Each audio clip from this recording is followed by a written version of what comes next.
the same. All right, please rise for the Pledge of Allegiance. I pledge allegiance to the flag of the United States of America and to the republic for which it stands, one nation, under God, indivisible, with liberty and justice for all.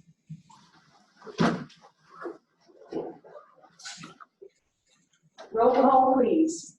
Dan. Here. Gary. Here. Joe. Here. Don. Don. Here. Sherry. Here. Moving on to item number 3. Is there any reason for a commissioner to abstain for a financial or non-financial conflict of interest? None. But before, leave my options open. Dan? No. I do not either. Item number 4 is approval of agenda. Dan, did you have something to add? Not at this time. Not at this time? Okay. Any other commission have an amendment to make to the agenda before we approve it as presented? There being none, I would entertain a motion to approve the agenda as submitted.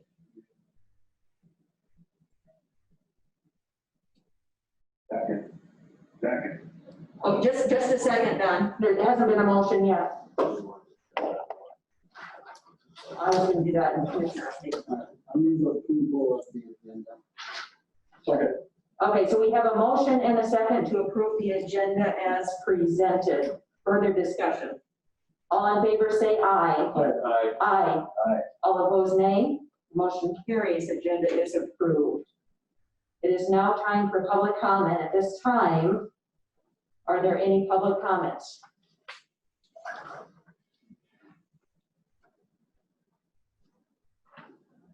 And I see. There being no public comments, public comment is closed. Moving on to item number 5, approval of minutes from June 16th, 2020. Just gonna do one at a time. Yes, please. Move approval of the June 16th, 2020 minutes. Second. I have a motion and a second to approve the minutes from June 16 as presented. Further discussion. All in favor say aye. Aye. All opposed, nay. Motion carries. Minutes are approved as presented. Next on the agenda is the July 1st, 2020 meeting minutes. Something to say before you make a motion. That was July the 1st. That was when you had the executive session. And I was not included in the executive session. So that meant that I couldn't vote on it yet. When you came out of executive session, you were in such a hurry. You never told me that I couldn't vote. When you did the roll call, you said, Gary, and I said, I abstained because I couldn't vote. So I declare that your vote is invalid because you didn't do the procedure correctly. Now, Todd Woods would have been sitting there. He used to tell me when I didn't show up for the executive sessions, I couldn't vote on what happened in there. So Todd Woods talked to him. He's the one that set the precedence. Sherry Lois, you've also, when Deb Bodenstadt called a question on me twice, you said that was not proper. So you know the rules of order, Robert, rules of order, so you know better. But your vote on those executive session, where it was, that I wasn't included on, is invalid because you had me vote on it. And I wasn't supposed to vote on it because I wasn't included in the meeting. But you did not vote, you abstained. I abstained, but that's a no-vote. I couldn't vote at all, according to the way Todd Wood set it up. I couldn't vote at all. Well, that Yeah, well, That you know was what? Todd Wood. No, that's not the same, and because I voted. any other comments on the July I was 1st, in such a hurry with those 2020 capable things meetings? that you just couldn't wait. There being no amendments to the July 1st, 2020 minutes, I would entertain a motion to approve. So move.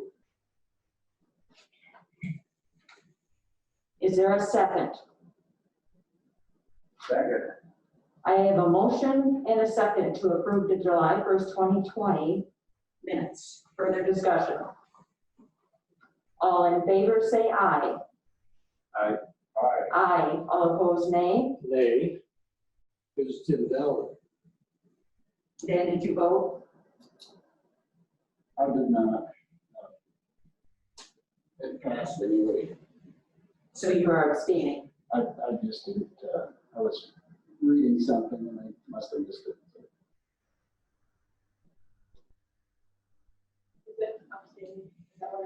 Patty has to have I something. vote to approve. Thank you. So the vote is 4-1. Moving on to item number 6, claims.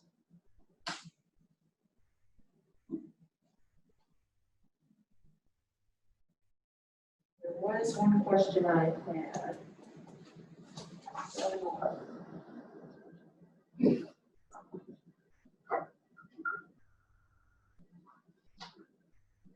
All right, it's page 26. It would be for planning and zoning. I believe there's an invoice listed twice, unless the number was just entered twice and it was a different invoice. So there's invoice 7366 listed twice for the exactly same amount. I didn't know if that was just a typographical error or if we just entered it twice. What was it for? Pheasant Industries. So there were 5 for Pheasant Land Industries. Yeah, I always just bring them down to. Should we check that, and if it is not, I'll leave it in there or we will take it out, delete it. Okay. Any other questions on the claims? What's the malt, right away on the first one, the malt beverage license, I guess why is that a, those are on the agenda tonight. okay, so we have to pay for it first? Well, How does that work? Oh, you're asking the first line. Yeah, on page number 1, it says Department of Revenue malt, 2020 malt beverage license $300. That's a clean I guess file if to us. you want to approve the liquor licenses first and then the bills, No, it's on our bill. Yeah. but I mean, if you want to approve them first, that's what those are. Those are those new malt beverages. So do we get charged $300 by the state? And we collect it? No, they paid it, and then we have to pay the All right, state. okay. That makes sense. That was my question. Thank you very much. I'm sorry, I hope it ain't confusing. No, I got it. Any other questions on the claims? On page 13, of Western Energy, utilities for safety center, 7,818, is that just for electricity? Just And for the the other state. one for 389, is that gas, or which one is which? Mid-America, is that gas? Mid-America's gas. Yeah, And and then Northwestern is if you can, 7,000 for electricity, is that for a month? yep, that's the average for about, sometimes it's 8. How much is it for this building?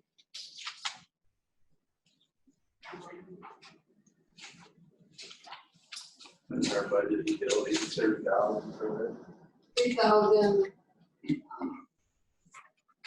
$2.45. 3,000? Oh, The safety center is the courtrooms, the jail, the, all that. thank you. Any other questions on the claims? Move approval of claims. it. How do we do that with it?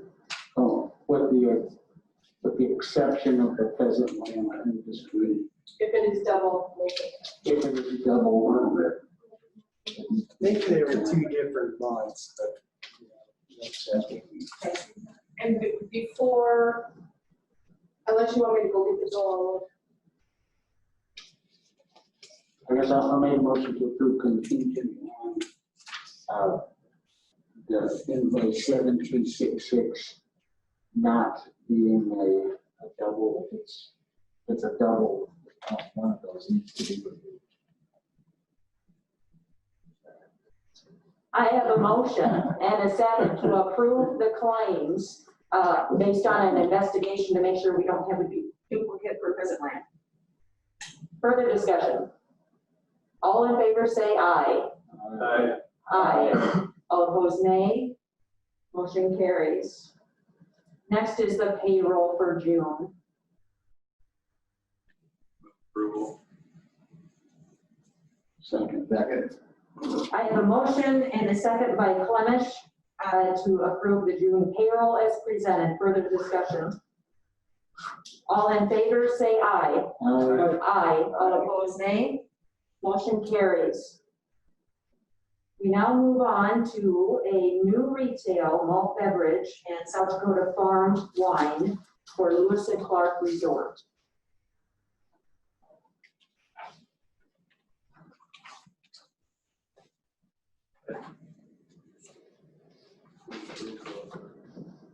Is there somebody here? Yeah, if you want to come out.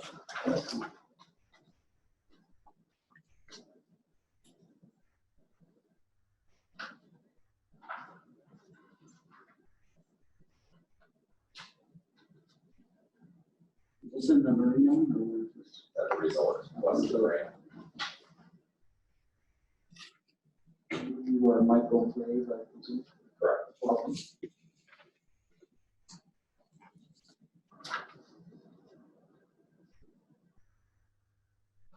See any issues?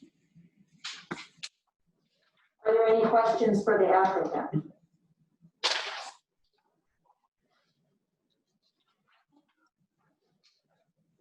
There being none, I would entertain a motion to approve. Approval, Second. retail malt beverage, South Dakota farm wine license for Lewis and Clark Resort. I have a motion and a second to approve the application as presented. Further discussion?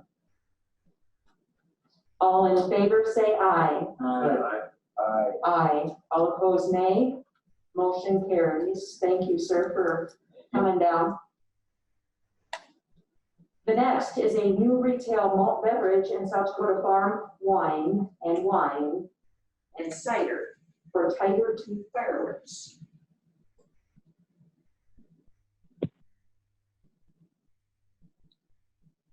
He's on there. Hello. I said the junction of 46. and 81. Yes. Fireworks stand there, and we do have the applicant on the phone. Settled forward frequently. Used to be Archie's. Yeah. Yeah. Do we have any questions for the applicant while he is on the phone? Mike, are you there?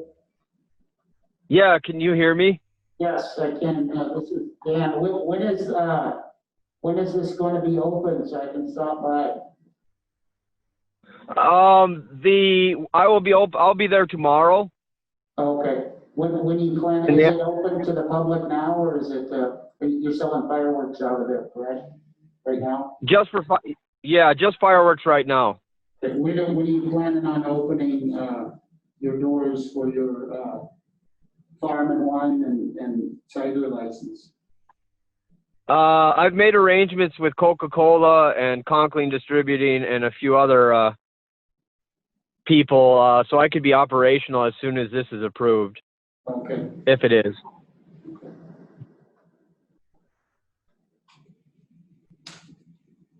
Are there any questions or concerns that need to be asked of the applicant?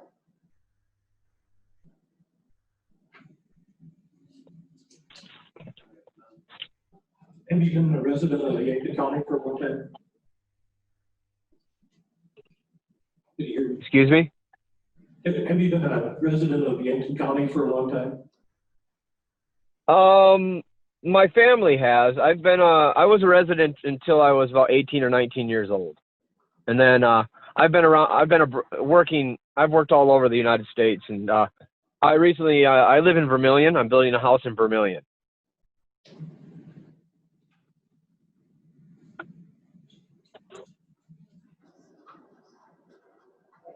It's nice to see, Mike, that you're rebuilding some of these old businesses that have been closed down for a long time. So appreciate that you're investing in our community.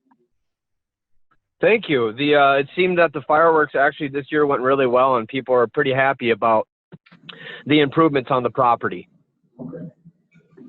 So before any motion is made, there will have to be two motions. One will be for the malt beverage and South Dakota farm wine. The next will be for wine and cider. So before we make a motion and have to correct our motion, whenever a motion is ready. Do we need to read that? No, they're not getting one, just the, Tiger Tooth is getting both. Yep. Yes. I move approval of the malt beverage and South Dakota farm wine application. I'll second that. I have a motion and a second to approve a malt beverage and South Dakota farm wine application for Tiger Tooth fireworks. Further discussion. Just like to interject something here. Our applicant is not present today, and I can understand maybe because of the COVID-19. But our applicant is not a resident of Yankton County. Just stated that he's building a home in Vermillion, where the property taxes are going to go to Clay County. I just feel a little bit uncomfortable about it. Again, I'm the owner of the company, so I'd be paying to Yankton County, wouldn't I? I know, but you don't live here. Is somebody else going to run it for you? Yes. Well, I guess I grew up there. I remember when that was Archie's and Boulder Creek, and that's been closed down has that been closed down about 10 years, Mike?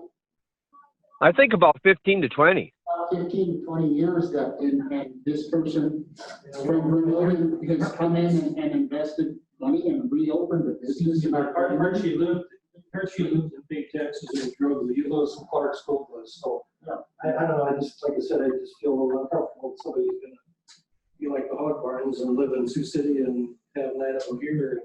We got too much of that. We kind of need some revenue really bad. But I just feel I don't know you. I've never met you. But just spend your money at home. You can spend it again, but we can't spend that for money. Tax money. We really with that, then, I mean, well, beverage license owner in Yankton County, resides in Yankton County. Probably question.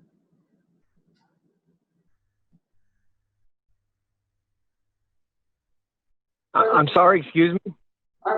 So we have a motion and we have a second on the table.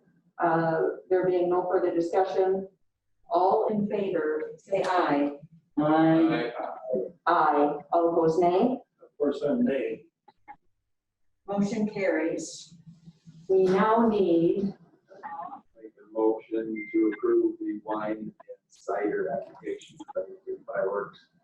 I'll second. I have a motion and a second for a wine and cider license for Tiger Tooth fireworks. Further discussion? All in favor, say aye. Aye. Aye. All opposed, nay. Nay. Motion carries. Very good.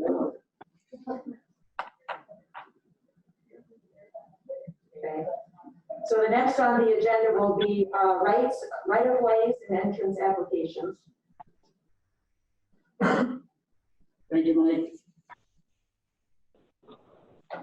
Thank you. Good luck. Thank you very much, guys. Goodbye.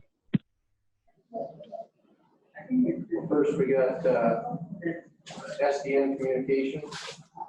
I want to put in a 48 count fiber optic going north of Irene, 1 mile, and then back to the east, which went back to east Turner County. Is this the first one? No, that's Skip down. Oh, got it. Second one. Got it. So SDN, is it just a mile? Yep, 1 mile.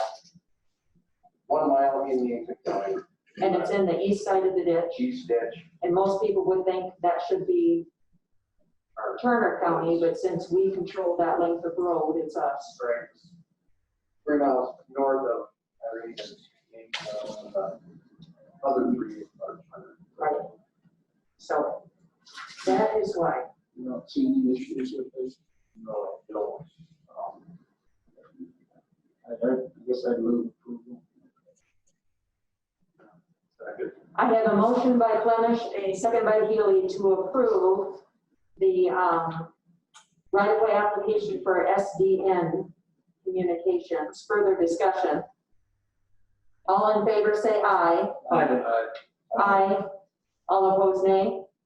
Motion carries, applications approved. Next right of way would be for Robert Pecos. We need to put in a new water line. 430 Avenue, just on the north side of the Napa Junction tracks is where the farm is located on the west side of 430. Anyways, if you look on the map there, 431 and the Tabor Road there, they will have to put in a 3-inch line for that first half mile. I guess that is for volume. They'll be running parallel next to the existing. And I guess they're just doing that for volume, and then they'll tap into the single line going west to 430, and then they'll tap off of that to the farm.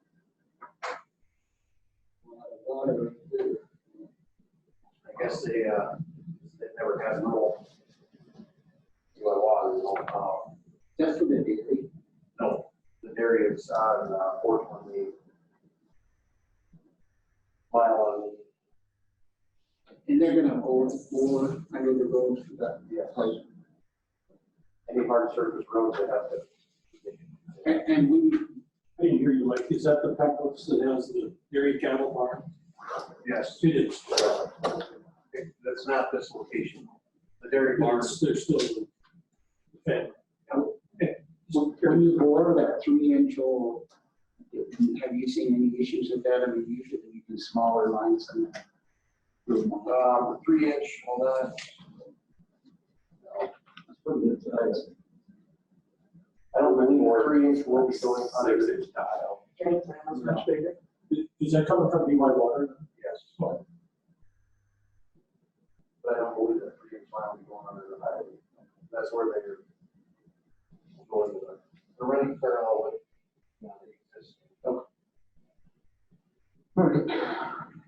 It's not being aquifer over there. It's like a. Well, they said, because I asked about that, and they said you just spent 30,000 on a well. Well, the well didn't work out. So now he's got to spend that money. Probably about the same cost. Yeah. It's just hard to hear you with that decimal. Are there any other questions on the application? Move approval of the application. Oh, second one. I have a motion by Healy and a second by Clemish, sorry, Don, Dan beat you, to approve the entrance application, or not an entrance application, of right-of-way for Pecos. Further discussion. All in favor say aye. Aye. Aye. All opposed, nay. Motion carries. Now we're at the entrance application. Which one you guys got first? Steve Castelli. Okay. Utica Road and Westville Road, 300 Street, 435, you go about 3/4 of a mile west on 300. On the south side of the road. If you look at the map there, there's a farm place there. It's got a semi and a trailer. Right now, where the existing driveway is to the place there is right on the hill, so when he pulls a semi, he's got to back in right on the highway, and what he wants to do is to the west there, just on the west side of his tree, put another approach there, and he'll have a drive through. So I do think it'll help out with safety of traveling public that don't have to worry about a semi on the road. Is that his property there to the, where this is going? Or is that- Yes. his neighbor's property?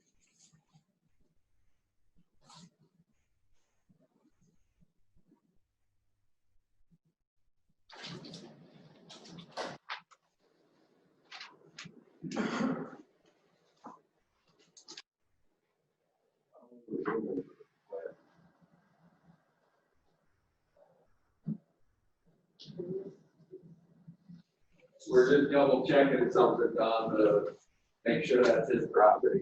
Assuming that- What's the address on this?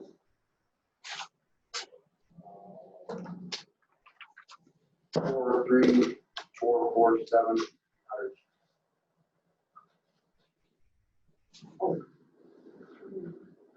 Be 300.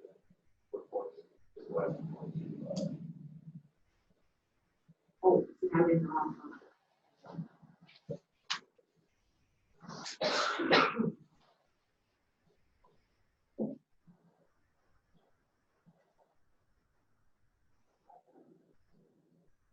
That's on the corner there.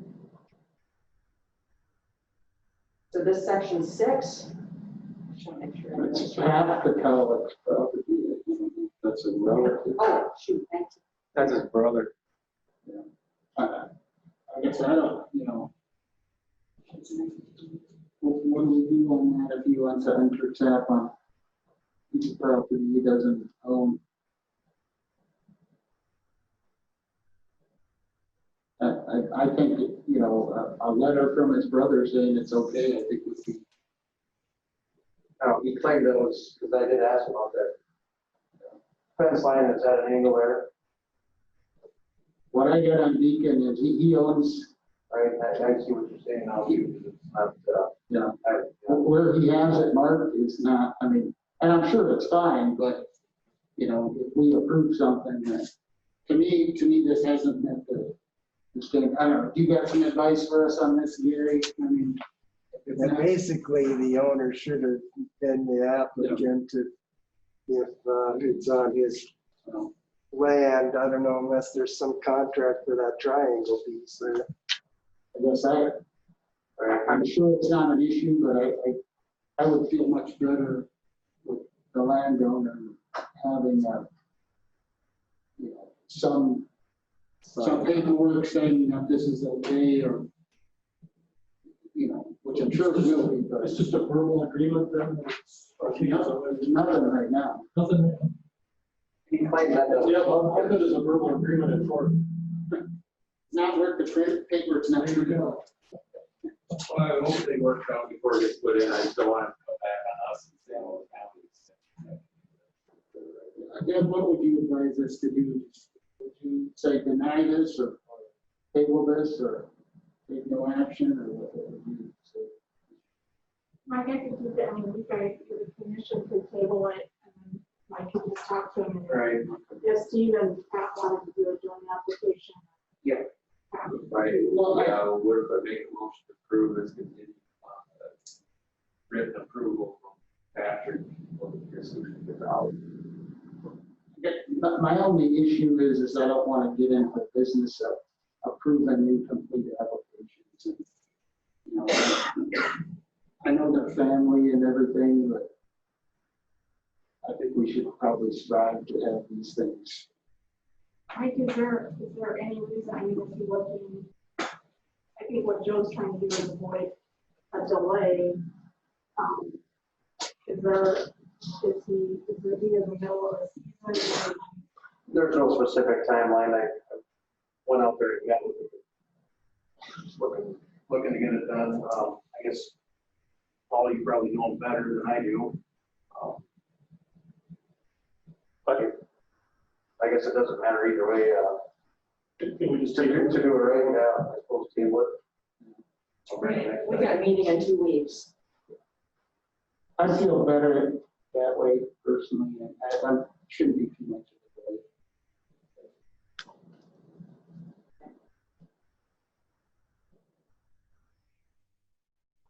a delay.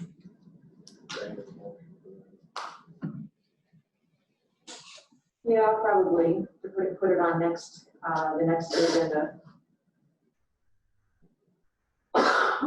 So I make a motion to move the Steve Catolic application to the next meeting so that we can get clarification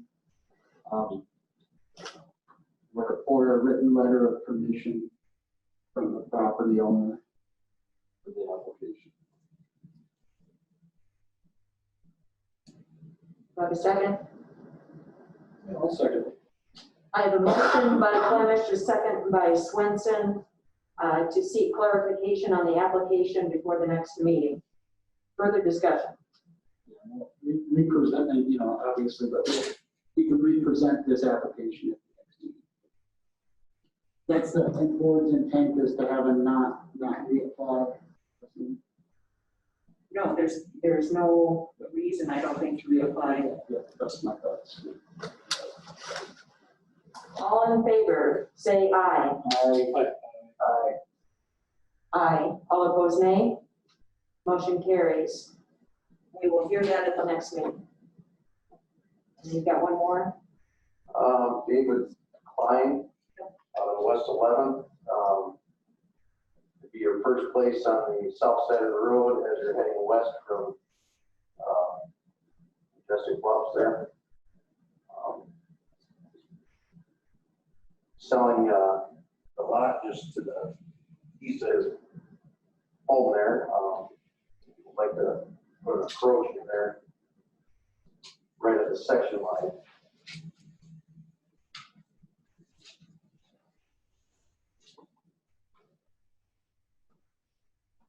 What I should probably know is what is that zone?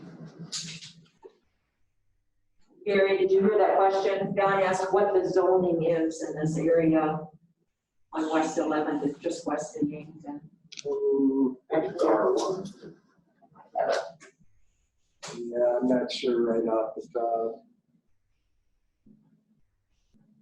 It's an existing lot.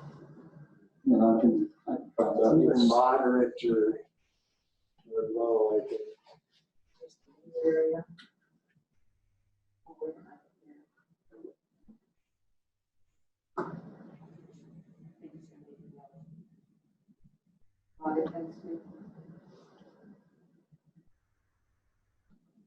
I was just wondering for the amount of acres there, fire.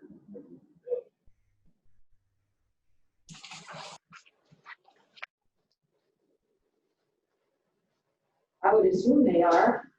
I would assume it's pretty skinny lot, but 5.67 acres.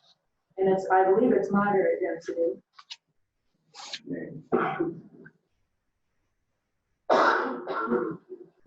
Well, I think it's nice to $400,000 home trip. modern density, yeah. Is that R2? Yes. Yeah. So that's 1 acre. Certainly 1 acre. I wonder when that should have been platted off where that was down there. But Well, wasn't So it's right that? on the road though, it just needs a road. go approval of that. Yep, it's for clients. I have a motion by Healy, second by Kettering to approve the entrance application for Klein. Further discussion. There's no issue with it being not close to the section line. There's no, there's no actual road there. Okay. That's my question. Further discussion. All in favor, say aye. Aye. Aye. All opposed, nay. Motion carries. Application's approved. You too. It's nice seeing you twice in one day. Where do you want to be? Where do you want to just be in this one? I'm going to line. What is actually going through the budget?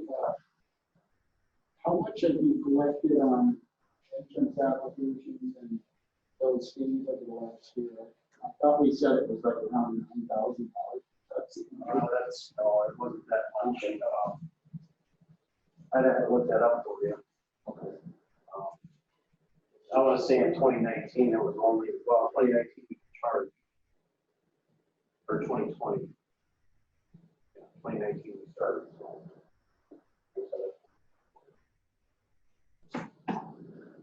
Thank you. Negative. Next on the agenda is the topic of COVID recovery fund. So this is the money that has been allocated from the state, of which they received from the federal government for the CARES Act. And the about $1.5 billion, Yankton County has been allocated about $1.5 million. So in order to start receiving those funds, we have to have some type of agreement in place. So before us in the packet, we have a resolution that we have to approve, of which the chair has to sign, and then I believe we have something that the auditor must sign as well. Are there just two documents? So we probably, did you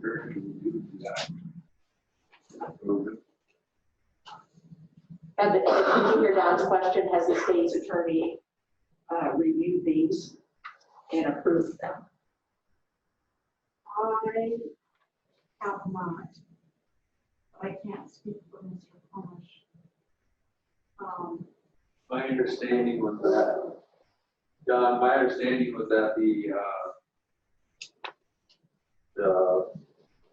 Bureau of Finance drafted this, and it's the exact wording for every county. Every county. I was sure it is.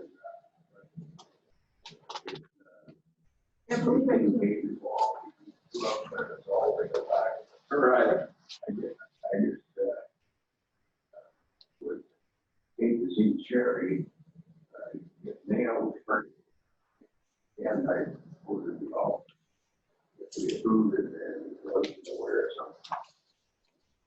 Yeah, I agree. I remember I disagree. District 3 has worked with the state on these documents too, and we did have a meeting with District 3, talked about the process of which this is the first step, is to agree that we will be honest about applying for the dollars, and et cetera, in the process about going through that. Yeah, and it's always good to be cautious, but, every single county in the state is signing the exact same things. So I guess I really don't see any issue, and I believe our state association go over this and send some information out on this as well. They sent the link to the documents. I'm not sure what their involvement was. Sure. Yes, I'm comfortable with it, and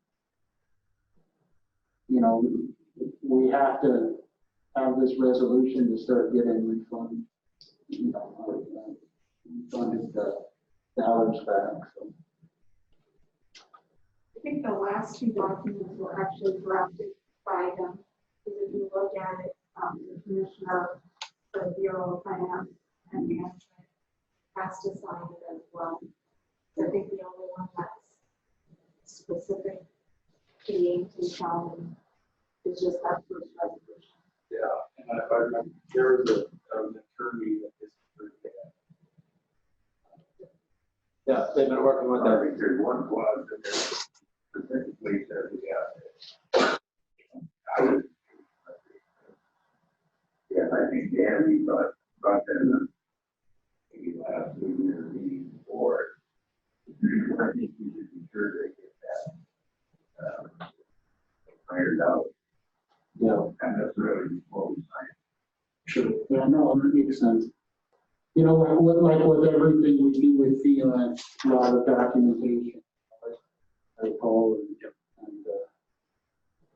it's good. It's a good thing to be cautious, Don.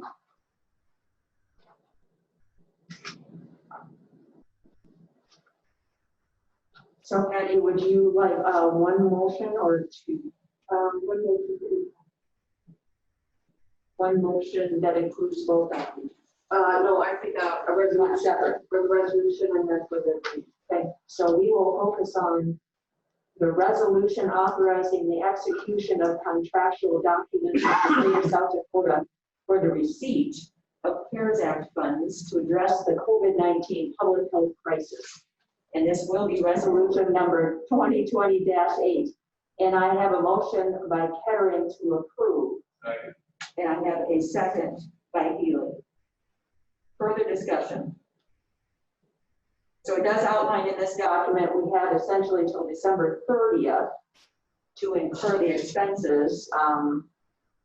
But it would be better to, if you are incurring well before that date if we have the expenses. Further discussion. Let's do a roll call vote on this because it is a resolution. Kettering, Yes. Healy, Yes. Flemish, Yes. Swenson, Yes. both. Yes. So our next document, I was just gonna ask if all of this contains in County Resolution 2020-8. Okay. okay, so the next document is from the state of South Dakota Local Government COVID Recovery Fund Reimbursement Agreement. And this is the lengthy one that includes more legal language. Move approval. Second. I have a motion by Flemish, second by Healy to approve the reimbursement agreement. I'd actually roll call this one. I was going to ask for discussion Okay, first. sorry. Is there any discussion on this? We will do a roll call vote. Kettering, Yes. Healy, Yes. Flemish, Yes. Swenson, Yes. both. Yes. Motion passes. So at this time, we can actually begin working with District 3 for reimbursement of expenses we've already incurred. Paul, anything you'd like to add to the discussion? No, this is great to start saying, talk about documentation. Everything that we've been doing through this event, we've been labeling invoices, bills, stuff like that, COVID-19, or some coding, so that Patty at the auditor's office can track that. Same way with salaries and things that this allows for. This is going to be really great for the county to get the reimbursement back through this COVID effort. Yes, and we got word yesterday, our ambulance staff qualifies, So, which is great. Yep. They probably run at as much risk as any of us. yep, they're high risk to begin with. More. So thank you. Thank you. I'll talk to you later. Next item on the agenda is the women's jail Kevin Bender, item number 9.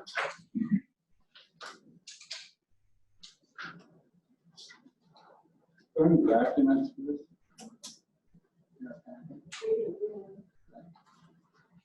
Okay, you asked, I volunteered to check the sheriff and also recommended to check with Jimmy Grom, the engineer in the project. And both of them were, I guess, not very definite about the reason for all the shortage, but both of them felt that they easily could have completed the work by the time had they had. I think the Jim John said they like 4 days probably got left for one of the items to be installed. But Jim said, other than that, he thought they could have done it, but he also said it didn't cost us any money because the COVID process came in and it didn't prohibit us from opening jail by the contract time. So it's up to us what we want to do, what position we want to take.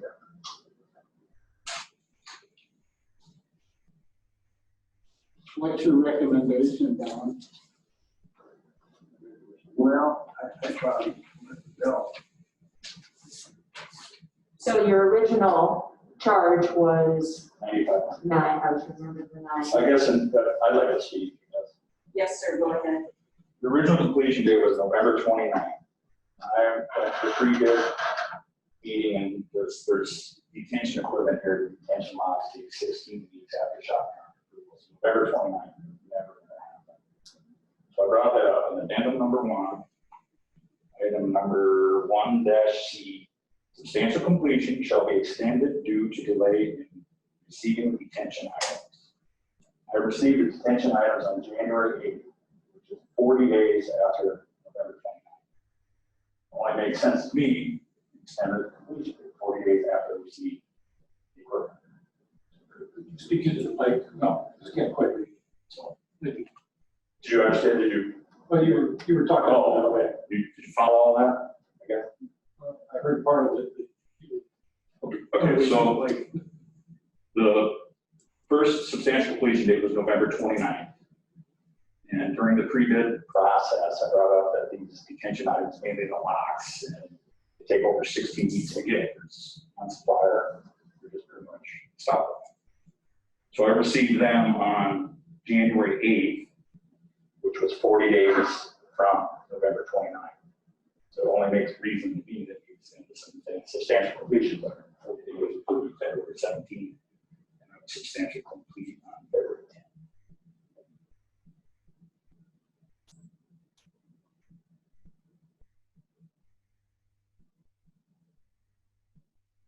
And did Jim or Jim, I guess, discuss any of that? the only thing, that Jim told me was that he felt that, he possibly could, cut off 4 days because of, delay in getting, some parts or bathrooms or something. I don't remember what items he said, but he said 4 days. Otherwise, everything else was there in mind. So, But that is not correct. I didn't get stuff until January 8th. He sent me Jim Tron sent me a change order on March 24th, assessing the liquidity. So, how they came up with January 22nd completion date, that was 12 days after I received the material. So we got enough time to install it. When was your original completion date? November 29th. You're saying January 22nd, you should have been completed. Correct. We never did make that reply 12 days. Where that day came from. Correct. I'm saying it should have been 40 days after that. That was delayed, so from November 29th, so I received material, it's 40 days. So that's just fair to me.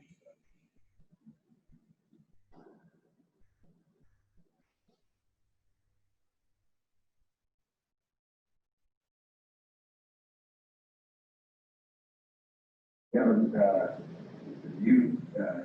you familiar with the parts that Jim Sean was talking about? There was some grab bars that was in this change order that we had to add, but I don't know. And then Jim actually had the wrong fixture that we had to come back after the fact and replace, which kind of paid for it. So I really don't know.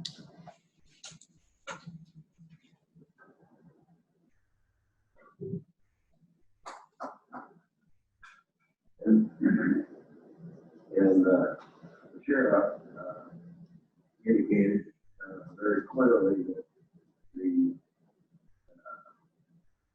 time that was extended did not affect the income we could have earned on the deal extension.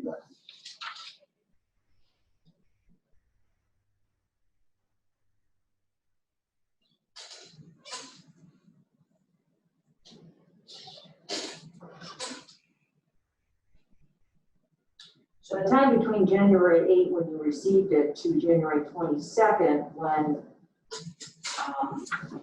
Schramm is saying it should have been done as 14 days, whereas in actual, it took 33 days. If I'm counting the days Good right. falls as their calendar days. Yeah, I just told them, sorry. Good falls. So they are penalizing you between January 22nd and February 10th? 19 days.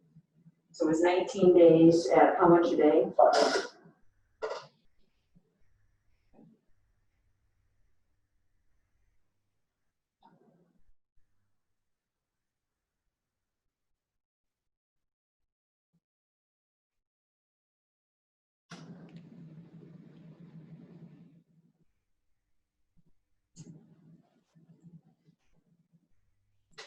Was that in a signed contract that if he didn't get it finished, that there'd be a $500 a day fine? Correct. And you signed it, well, signed it, Yeah, but, correct, yes. and then somebody else signed it beside you. Somebody did. You don't have a copy. Oh, no, I signed the contract, yes. Yeah, the county, somebody from the county. Somebody from the county signed it. I don't have a contract. You don't know. Nobody has a copy of that? I did not bring it. You guys should have a copy of it. We have a copy. Could I have a copy of it sometime? So Don, you suggested earlier on, maybe just splitting the difference. That's what my thoughts were. So that's 47.50. Half of 15,000. Or 9,500 was the penalty.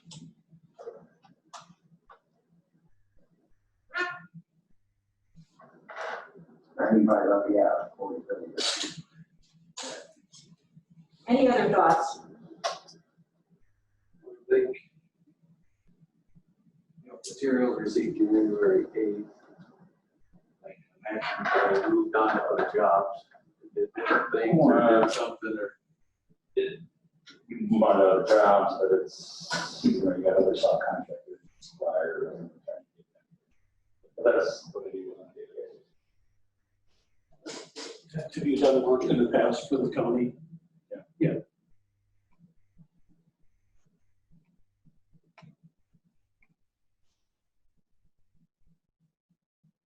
I just wish either Jim or Jim would be here, because you guys have no idea. Every one of the place, that's why I kind of asked them, I would say, I don't have permission, but you know, I don't think. So any other thoughts besides splitting the difference? I guess that would be fine, but waiting that, typically I would hold somebody to these dates, but it sounds like there was some change orders, which is common, but, material showed up late. It did not impact us. I know they've worked with the county in the past, the relationship. If I had more information, maybe I would need more for the fine, but I guess with what I have, I would be okay with it. You know, if we split the difference, we're gonna be setting a precedence for the next time this happens to somebody else. He's gonna come back and say, well, I charged him a half and I was late. I mean, I'm not picking on you. I'm just saying that we set a precedence doing this. You have to do it for everybody. And then, it's just be late because the county will split the difference with us. Well, What about 40 days? I know you think I'm a hard ass sometimes, pardon my French, but I'm just saying the 40 days, like it said in the addendum number 1. contract is a contract. The completion will be extended. We didn't get materials for 40 days after. Did that Jim addendum, Schramm knew this. Jim Schramm knew this, so did Jim Block. did the addendum say how long it would be extended? No. It just said an extension would be given. Right. So they essentially gave you 14 days as an extension, but it wasn't officially listed in the addendum. Because nobody knew, you know, exactly. You're bidding a job, you don't know anything of the job. But I knew ahead of time that was never going to. That's why I brought it up. Yeah, I guess my point is, there was no specific, once it is received, it will be installed within 14 days. That was, it was just left open-ended. Just left open and somehow they, 12 days after it was received. I don't know where they came up with that. Dan, did you have any thoughts on this?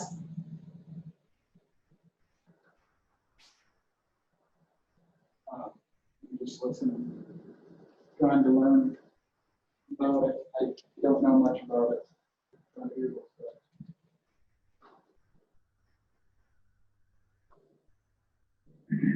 about. How much was the total bill? How much was the total bill? 95. No, I mean for the construction, total.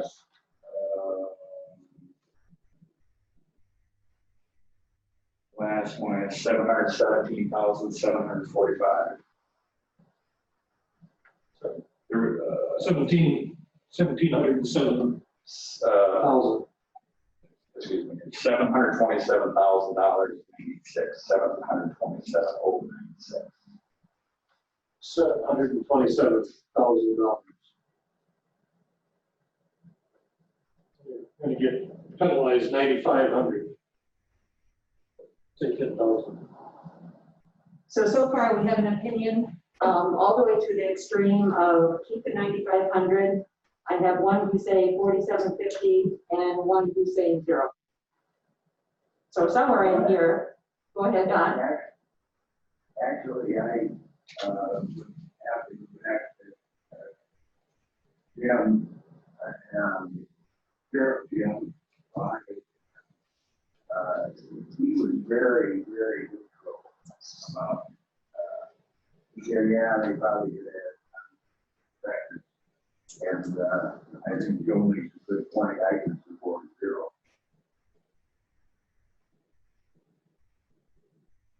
The part I struggle with is in that addendum, there should have been a specific date. Right, if there was a Associated. specific time frame of extension, the whole issue, I would say yes.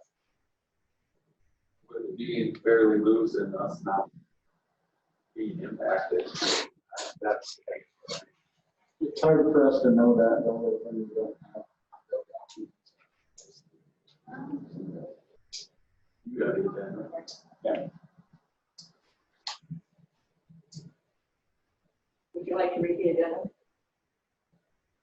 Okay, we'll give you a few minutes.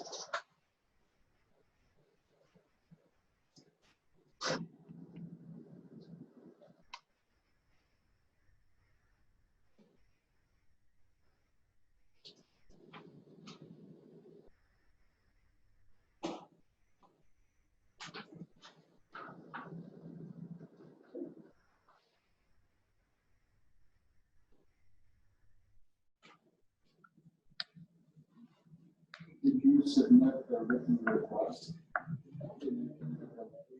That's fine. Well, to me that, they screen to me guys read it too. I don't know, does that mean that should be submitted before time expires? You know, not afterwards.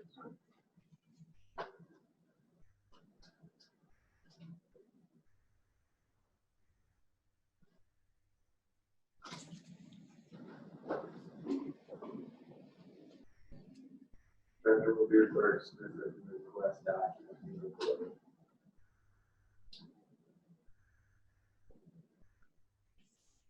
And you said there was an addendum created.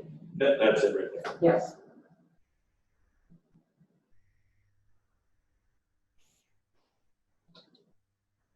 Recall where you did Katie, director was next to it.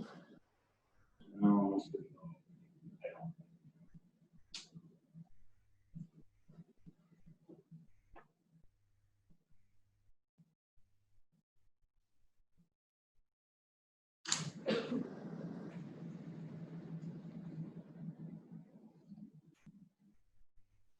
So when the part arrived, did you submit, say the part's here? Jim knew when the equipment was Jim knew? coming, yeah. Jim Shroud.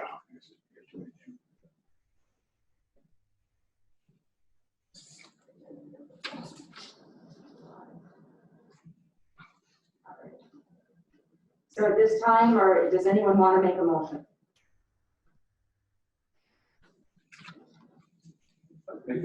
to, waive the. I gotta go back to our previous meeting to see how it worded. Hang on a second, Don, Joe's still working on his motion.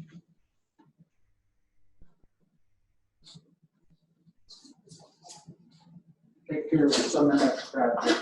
Right?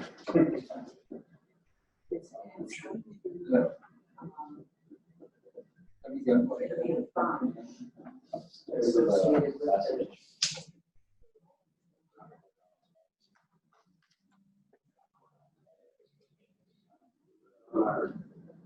You know how it was worded. It's big enough.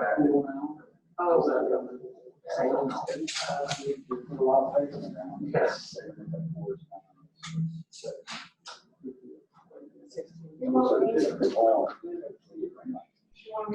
We done nothing.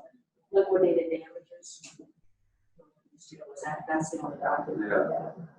Okay, so I'd make a motion to, waive the liquidated damages for the jail as requested by Mr. Yankton. In the amount of. In the amount of $9,500.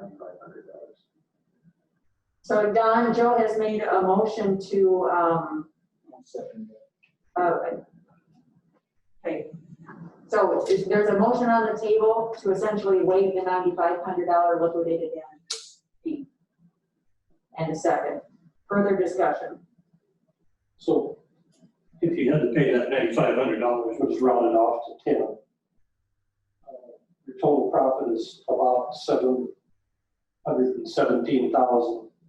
That would still leave you with about $707,000,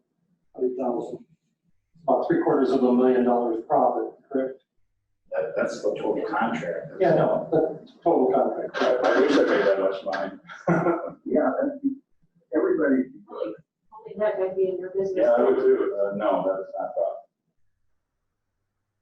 profit. I think the reality, like Don and the sheriff and Joe said, is it would have been a different story if the COVID wouldn't hit and we would have lost a bunch of money not having that full with prisoners.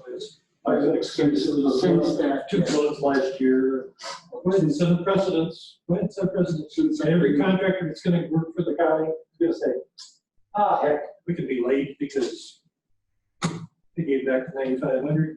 We'll just be late on purpose. You know, contractors like I do, I did construction work. You're trying for revenue, but you want to tax the people. But we have to And be fair you're about trying the- for revenue, and you want to increase the wheel tax.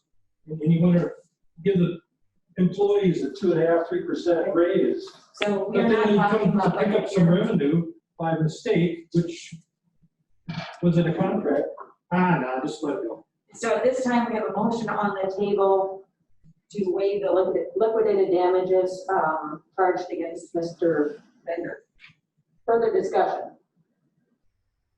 Let's do a roll call vote on this one too. Louis, Yes. Clemish, Yes. Swenson, No. Kettering, Yes.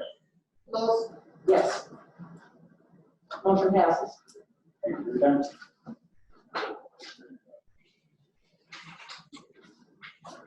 All right, we are now heading to item number 10, which is under the Board of Adjustment. So I would entertain a motion to go into Board of Adjustment. So moved. Second. I have a motion by Swenson, second by Healy, to go into Board of Adjustment. Further discussion? All in favor, say aye. Aye. Aye. All opposed, nay. Motion carries. We are now in Board of Adjustment. This is a conditional use permit, and it is 7:05, advertised at 7 o'clock.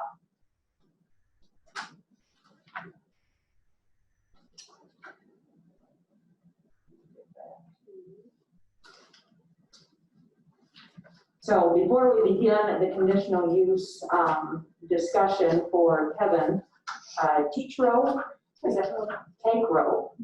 Long Tank Row, I didn't write that down. Tank Row, sorry, too many hours on the tractor. I do want to make note that as of July 1st, there has been a change in state law around conditional use permit voting.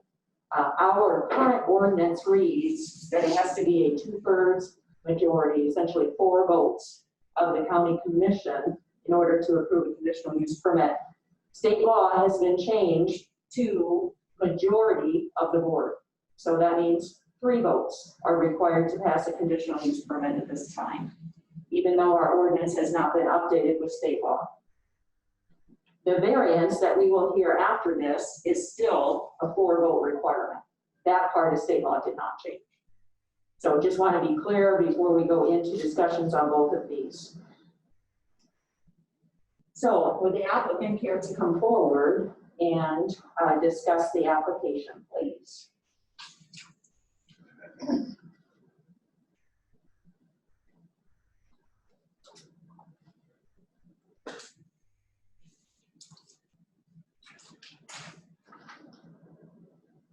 Would you care to just talk about what you're doing? You're putting in a swimming pool. 20-foot round, above ground, and it's a full deck around it with a block.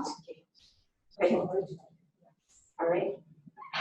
At this time, are there any questions for the applicant by the commission?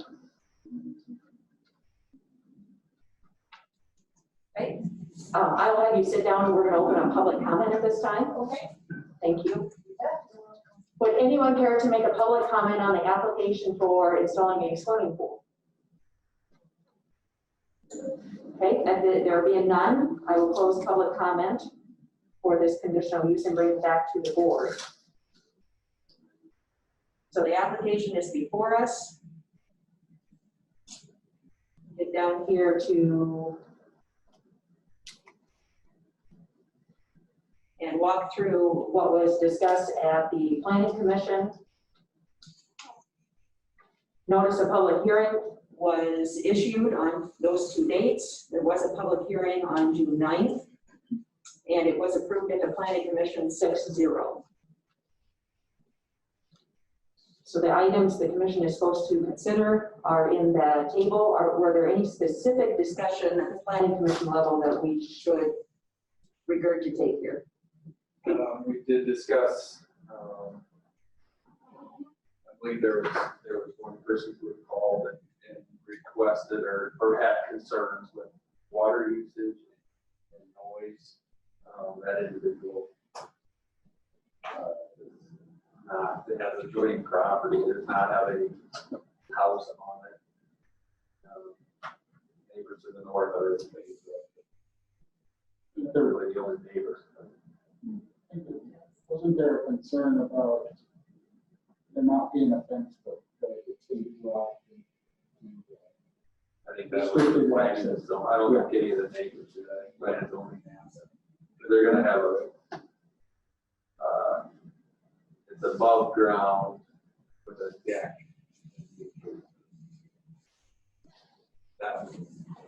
Yeah, there's going to be a fence around. But the ingress, egress was not applicable, part of it not. Their property next to their house. Any other concerns? And it's only approved it. Yes.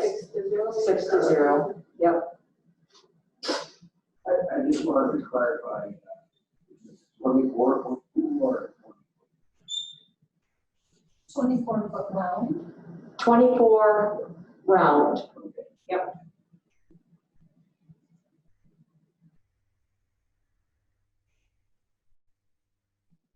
Further discussion? Yeah, either that or more discussion. If you're ready for a motion. I just got a question of the applicant. Okay, so I have a motion on the table to approve the conditional use permit. And I have a second by Healy. Further discussion. Great relation to Harlan. Yes. Good man. He's my father. Good. So at this time, further discussion beyond Mr. Swenson. We will do a roll call vote. Kettering, Yes. Healy, Yes. Flemish, Yes. Swenson, Yes. Yes. Motion passes, CUP is approved. So thank you for coming. Time being 7:10, we will move on to Mark Strong, variance and plat.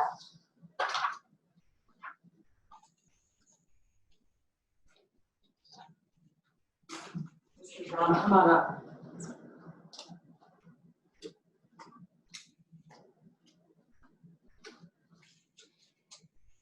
So would you describe what you're asking for here in your variance? Variance on the property for financing reasons. The bank is assuring me that they can get the cheaper mortgage rate on this. It's just hard to get them to approve more acres. So you own the larger chunk of land and you want to plat off the 10 and you're gonna build a home on the 10? The house is there, okay. Great.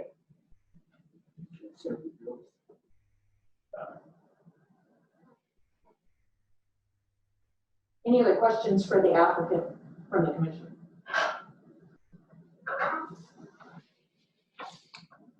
All right, you're welcome to sit down at this time. I'm going to open it up for public comment. Would anyone care to make a public comment on the variance application for this lot? There being none, I will close public comment and bring it back to, I should say, the Board of Adjustment. I think this is just the reality of the times we live in. When the zoning ordinance was written, for 20 acres, land prices were different than they are now. The reality is that it's the banks that are really forcing people to get smaller and smaller acreages. Mr. Schramm, you know, what is it? It's over 76 acres you own? Yes. So he owns that whole thing, but he's forced to flat off a smaller acreage so he can get a fair loan from the bank. Just the reality of the times we live in.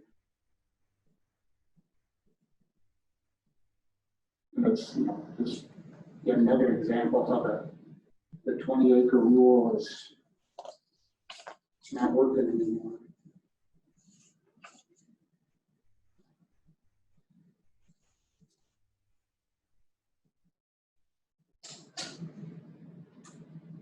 Further discussion. The application before you lists that notice of public hearings were mailed and published. It did pass the Planning Commission 7-0.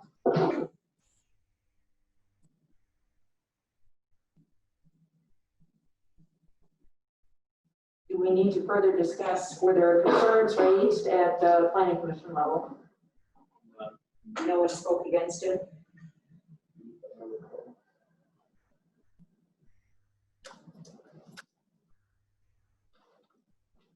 I think that's stated the house has been built, and assuming you're looking to close on it, and that's what, yes. We did discuss, you know, the current land holding, and we want us to keep that.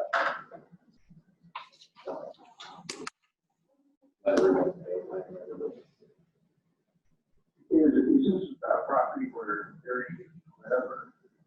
No, my parents lived there forever. And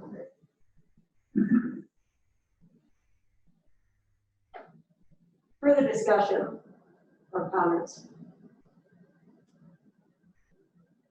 I would certainly entertain a motion at this time. Move approval, the variance request. And then are we going to need a separate motion for the plat? Yes. Okay, so Second, Dan's motion. we have a motion to approve the variance Second. and the second, and that variance moves from 20 acres to 10.7 plus or minus. Further discussion on this motion. And we have a variance of a minimum lot width.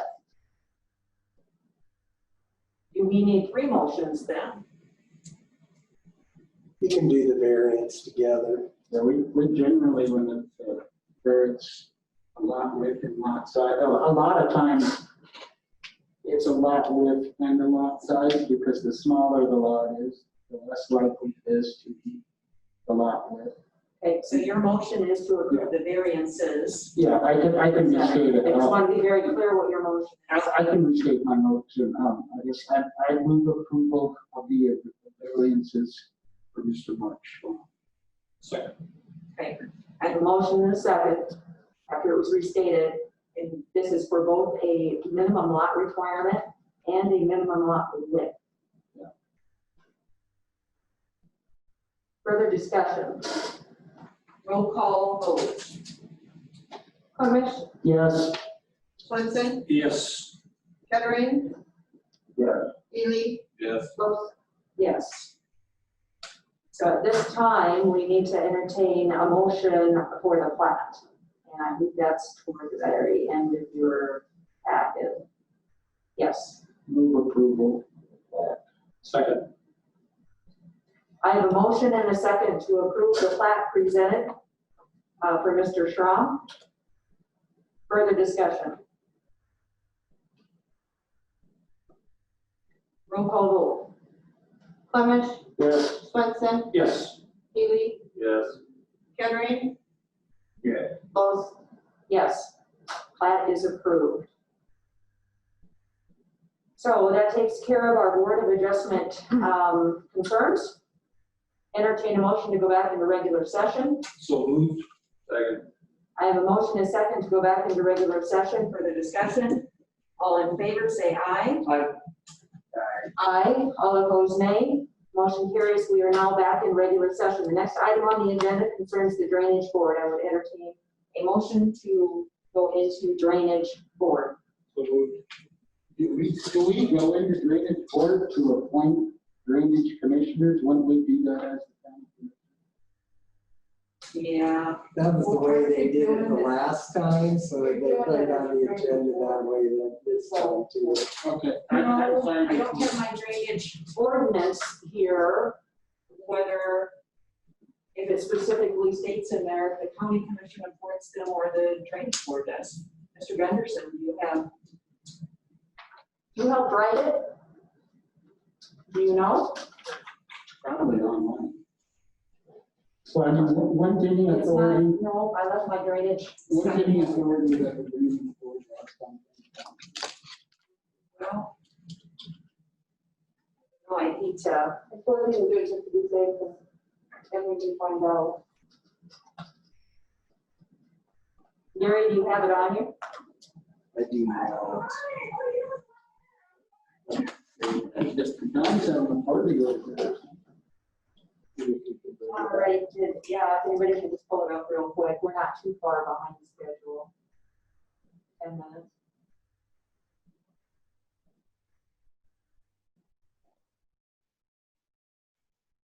We take a 5-minute break or something. Do we need a break?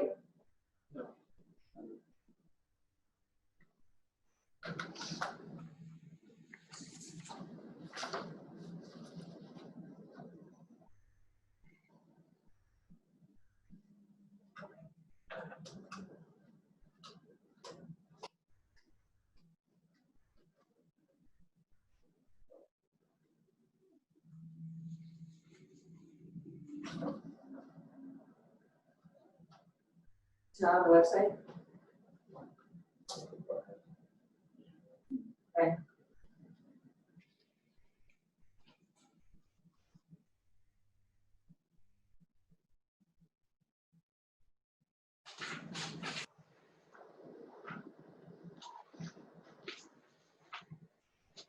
What are we looking for, drainage ordinance or what? Yeah, did anybody find it?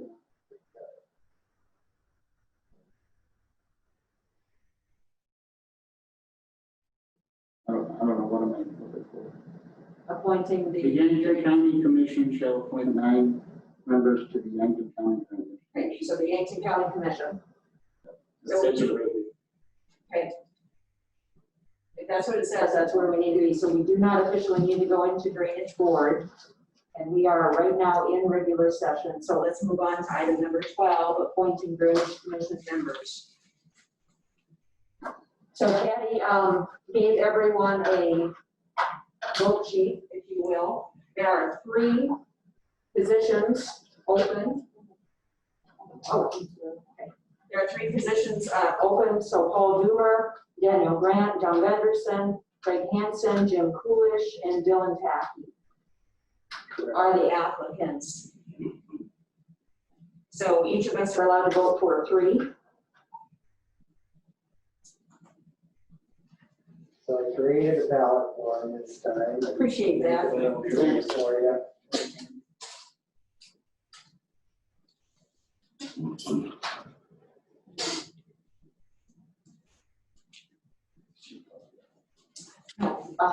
She already did that with Don earlier, so.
Graham Grant received 2 votes.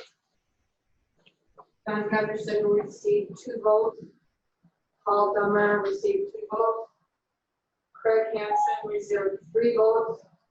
Jim Coolish received 2. And Dylan Taffy. Dylan Taffy received 4. Right, so the top vote getters would be Dylan had 4 and Paul Doomer had, or not Paul Doomer, Craig Hansen had 3. So those 2 are on the commission, and now we have 4, of which we need to revote and pick 1. Yeah. So. Dan Grant, John Gunderson, Paul Doomer, Jim Coolish, all had 2. All had 2 votes. Yeah. So, here. Being a teacher, I have lots of paper.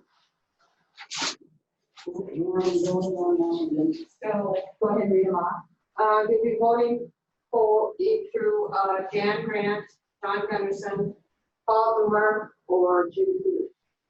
Only one for one. 1. Yes. 1 name. It's good to hear that you're not sick. Look at you saving paper. Then you want to pick up the phone, I'll tell you.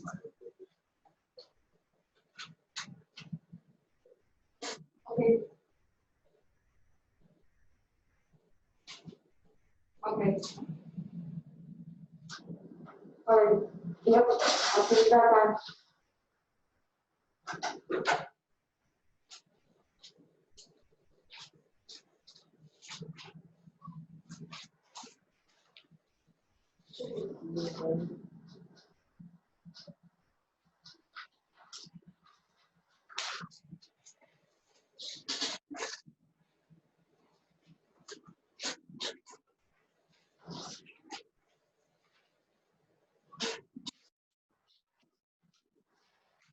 Dan Grant received 2, John Gunderson received 2, Jim Coolish received 2.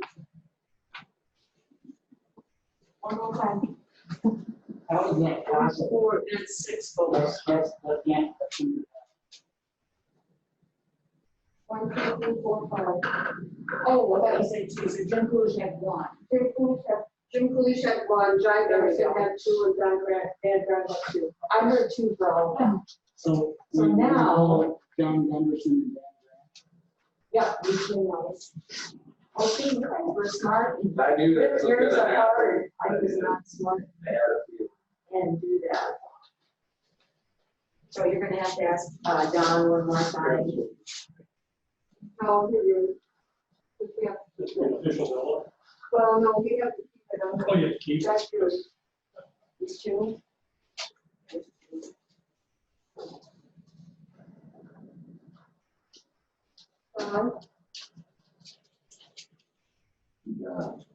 Yeah, one more time. Okay. Yep.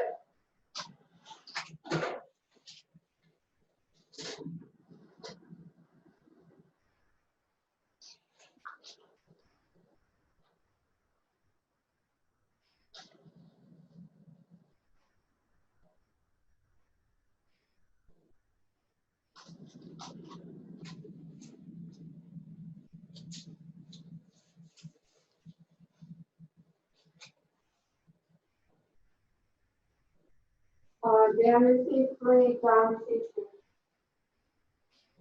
2. All right, so our board members for a 3-year term, Craig Hansen, Dylan Taffy, and Dan Graham. That is item number 12. Moving on to item number 13. So we didn't go into. Oh, to officially. Usually we do that. Yeah, that's a good point, Dan.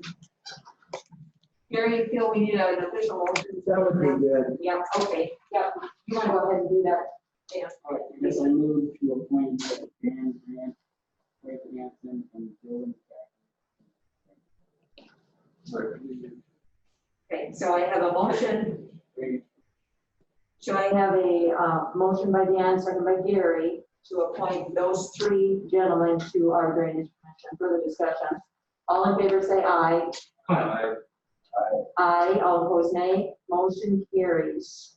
They are appointed. Thank you, Dan, for catching that. Item number 13 now, we will move on to the South Dakota Transportation Alternatives Grant. Crystal Nelson. Thank you for waiting. Hello again. Sorry, guys. So the Yankton County Historical Society would like to apply for the South Dakota Transportation Alternatives Grant. The only way that we can apply for the grant is if we are sponsored by a local government entity.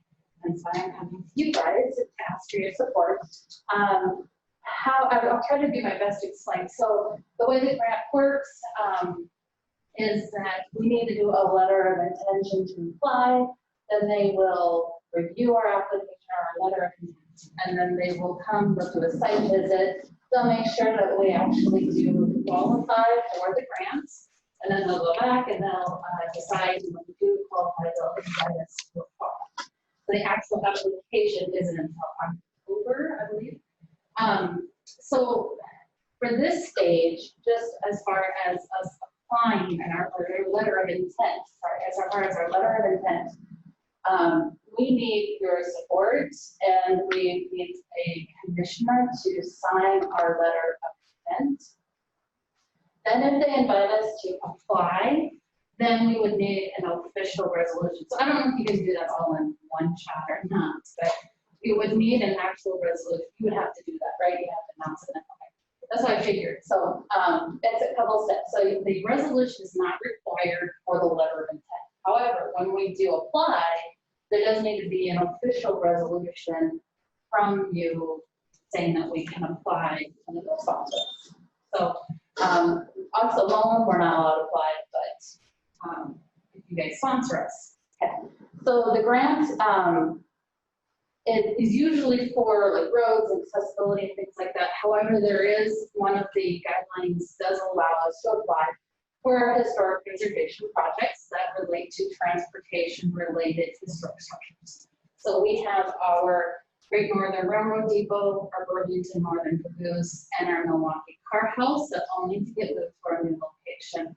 And so we are asking funds from this grant to pay for moving the dirt work and putting the new buildings in, and then the restoration of the buildings. For example, like the depot needs significant restoration because it has been remodeled inappropriately over the years, and we would really like to put it back to its original design and layout. So that's what we're gonna use the money for. There is a cost match. We have to match 18%. But that's funds that we have been saving up that we would use to match and continue to fundraise for. In fact, we're about to launch another campaign. So we're not asking any funds from the county to help us cost match or anything like that. We'll take care of all of it. We'll also take care of all the project management with your support, of course. And then there is one note in there that I wanted to, in case it came up when you guys were looking through. It's a long term. You have to, with your resolution, you're also committing to long-term maintenance of the project. Well, you already do that by the annual funds that you contribute to the Yankton Historical Society. In addition, the Milwaukee funds also come through that way as well. So you're already doing long-term maintenance support. So there's nothing that you would have to change. Questions? Did I explain that okay? Anyone have questions? No, Chris, since I'm the representative to Historical Society, Chris, I gave him a call that last week. Sometime.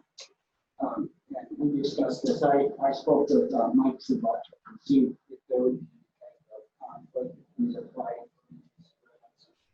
And he said he did not, so there wouldn't be a conflict. We wouldn't want to be conflicting with anybody. So it might be a good fit. Because they're not really applying, you're just supporting. Yeah, right now, you're just giving me a support to proceed with the letter of intent. Well, what we didn't want is, say if our fund through our grant conflicted with this grant, we didn't want that to happen. So that's all. Did this before. We did do this before, yes. We've done this before. Yep, we did this in 2018.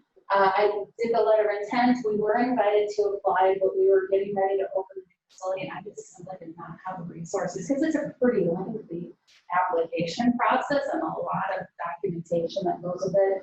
Just simply did not have the resources to finish the application at that time. So it turns out that it might have been good because I may not be able to do it within the time frame. But we do have 3 years to complete the project.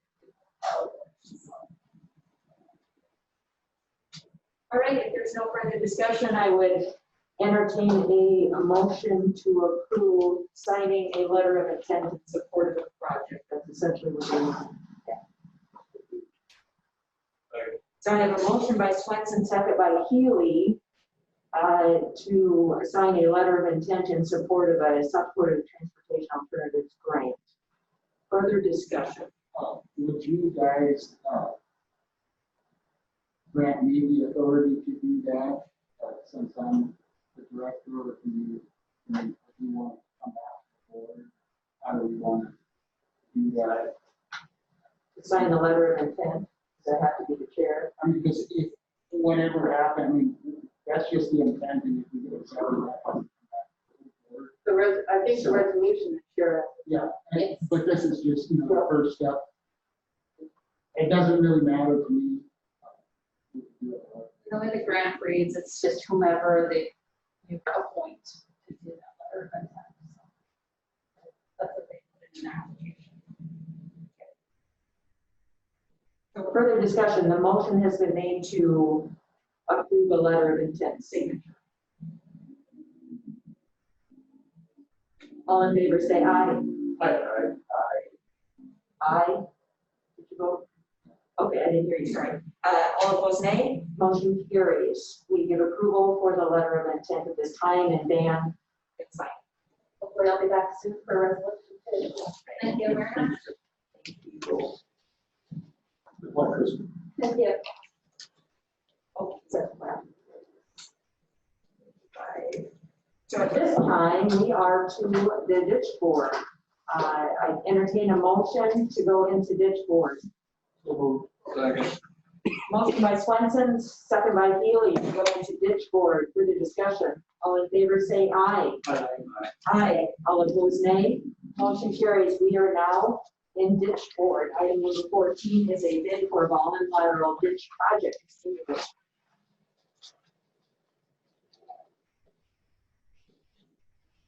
So I've been working with some of the landowners along the first, the Holland lateral of the clay ditch.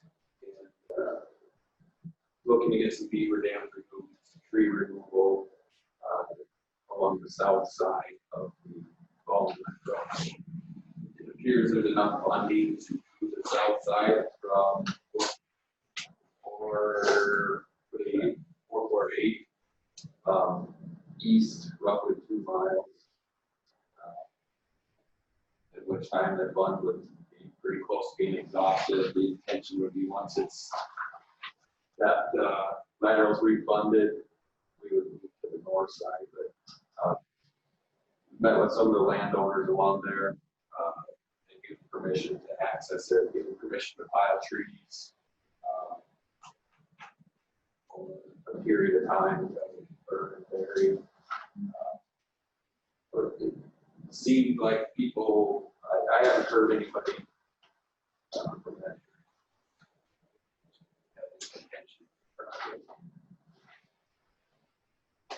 We did ask for several bids. We only had one that's in the packet that's from the bid. Within, you have the funding not the time you're doing that, but just to think this. How much is the bid? 22,500. 25. I think So, I don't know.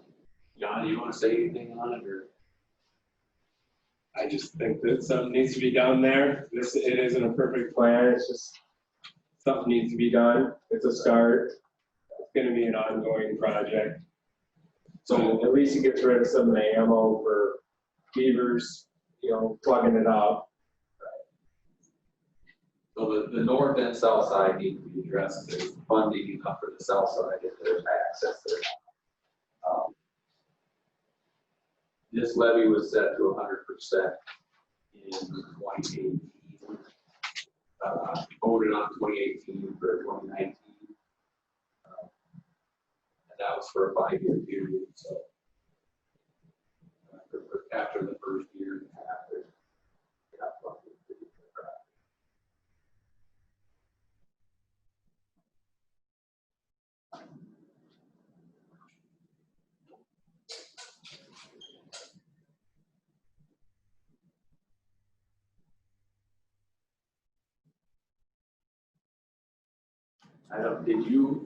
I haven't received anything for cleaning up that convergence. Did you ever get anything on that? I did not. Okay. So part of what would be in the clay creek, the clay ditch, where the ball lateral enters in, I believe Cherokee Creek comes down. They converge and there's siltage, there's sediment silted in there. We're looking at bidding that as well, just so we don't have to bid that. So we'll do that at a separate time. Does all of these dollars come out of that ball lateral? This Or would just come, something? those would come out of the clay ditch. That sedimentation would come out of the clay ditch.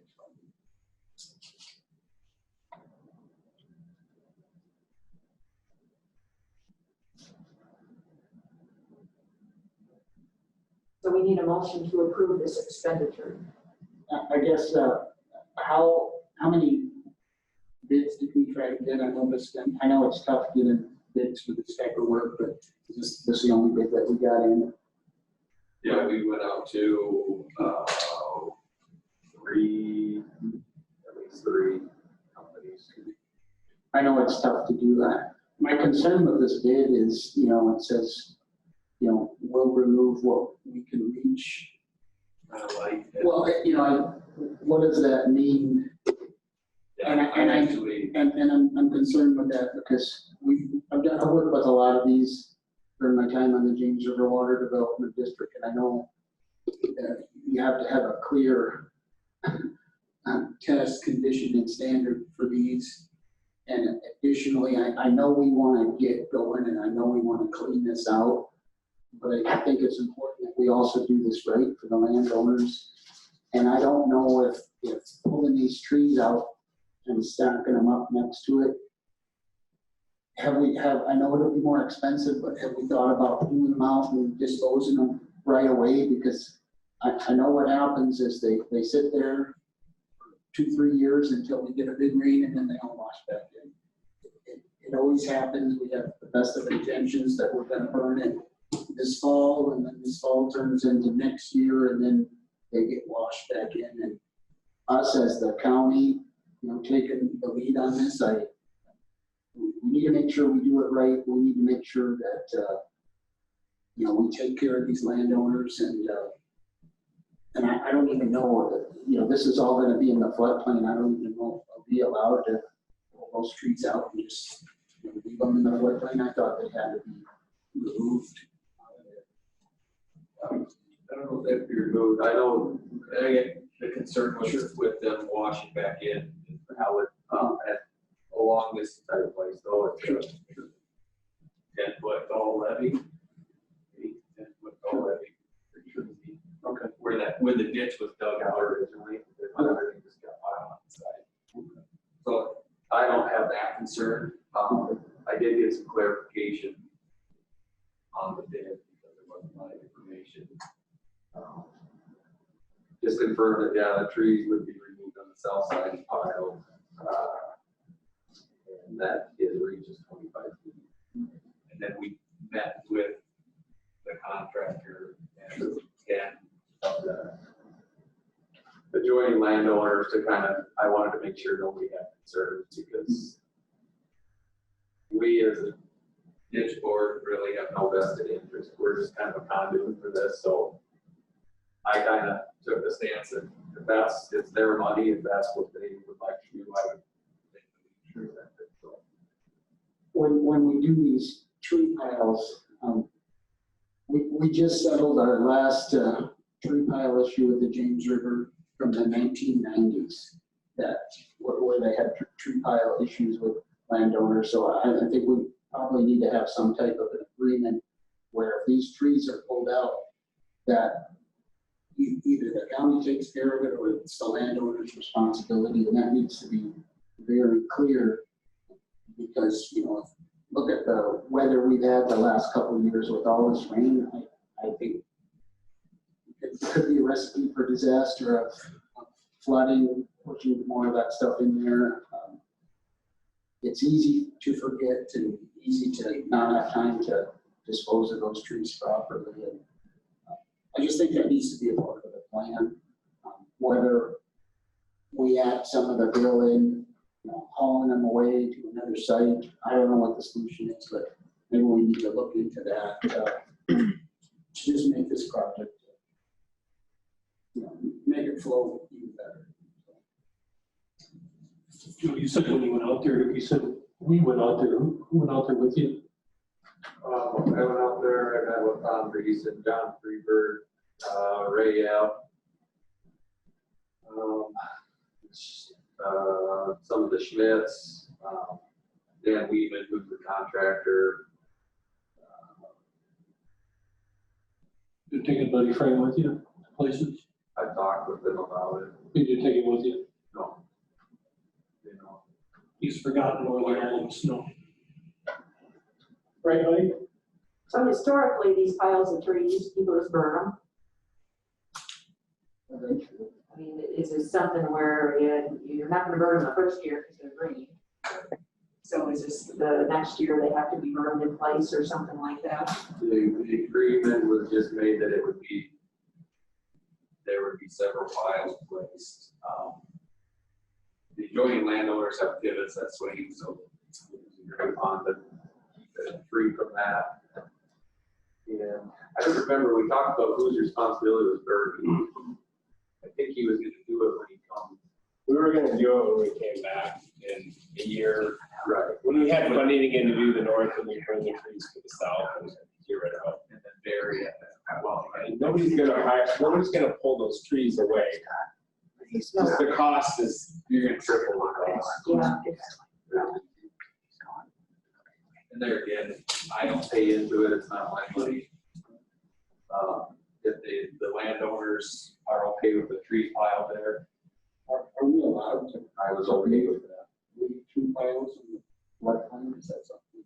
Well, they should be removed somewhere as soon as possible, but That's my question. does the county own a shredder or anything? Do we own? But the challenge I always have is the trees are there right now Yeah, in the floodplain.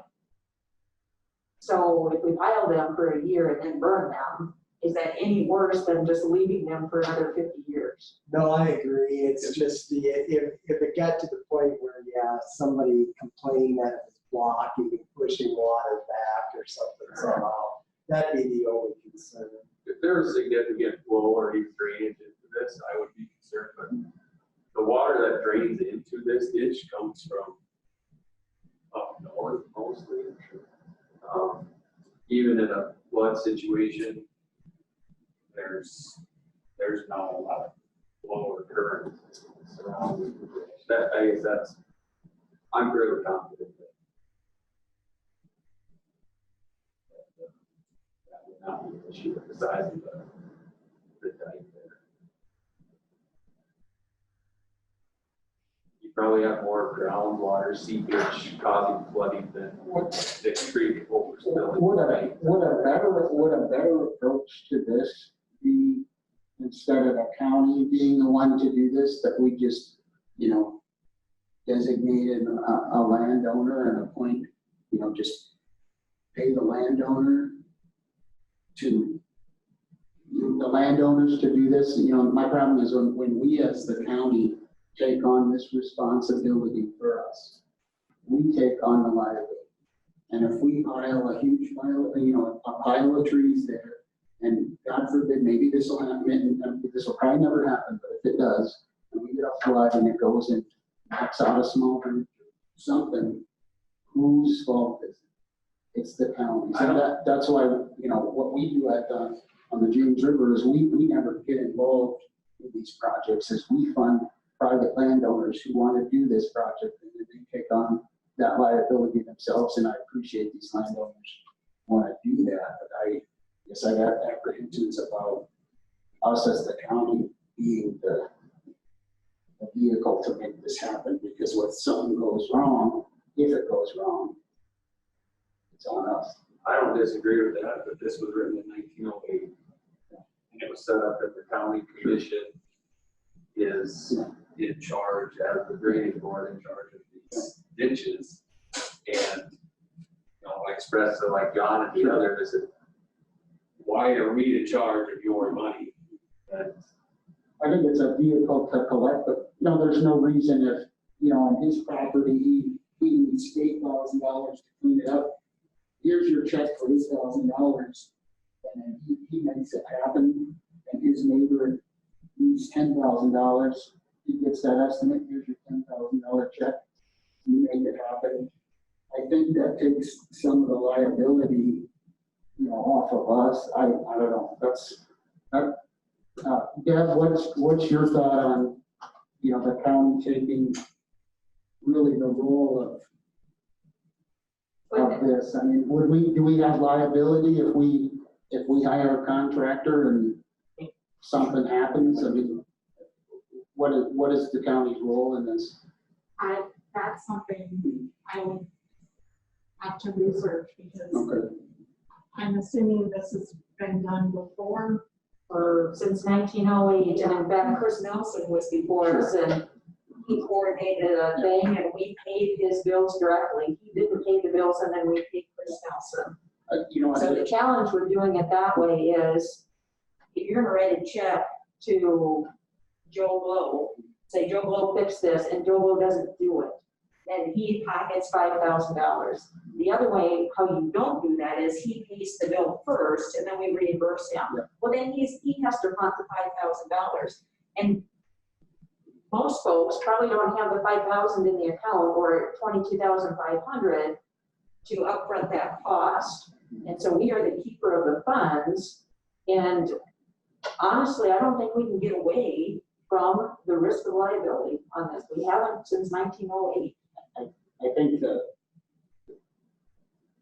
consequences are a lot different now than they are in 1908. I mean, we know that people, unfortunately, litigation is something people turn to often. I guess I would like at least, to have the state's attorney's office, maybe we could draw up some sort of contract that limits our liability to some of these things. I don't think it's gonna hurt anything. And if we do it, we need to just make sure that, these trees are we even, according to the floodplain ordinance, can we leave tree piles in the floodplain? I guess I don't know that offhand. I know you can't leave rubble and other things. I don't know if you can leave tree piles there and to wash away. I think that's something we need to at least look into before we go down this road. I think we're going in the right direction. We're looking at taking care of this project, which needs to have been done a long time ago, and that's good, but we also need to look out for the county's interests as well. I think the only way around doing that is to change the whole structure of these ditches. And if you want to get the county out of it, is they essentially become their own taxing authority, like an ambulance district or whatever. I just don't see getting the county out of a potential liability. I hate to just add paperwork to something we all sit here and think this should be so simple. So, To an extent, not to put everything on the contractor either, but ultimately, if they remove trees, if something happened, I would expect they would be liable. We're just approving the project. That is not, my concern is it's not even our money. They want to spend it. We are the ditch board. We assess that tax to them. I guess we're the ones authorizing that.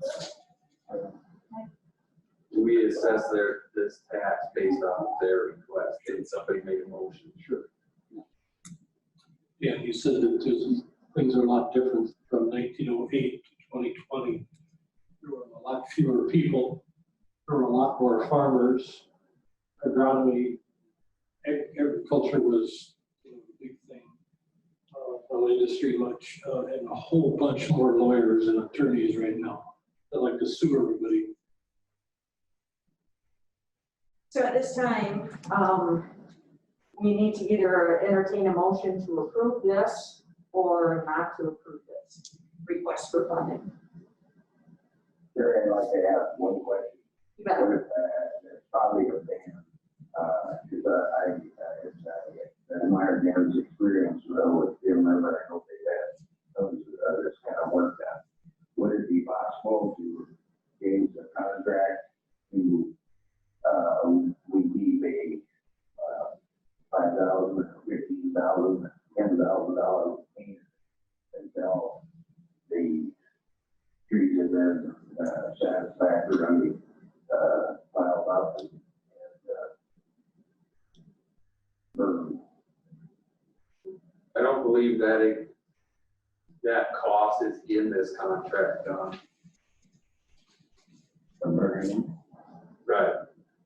There's gonna be additional fees. The intent is to come back next year when there's additional funding and do the north side.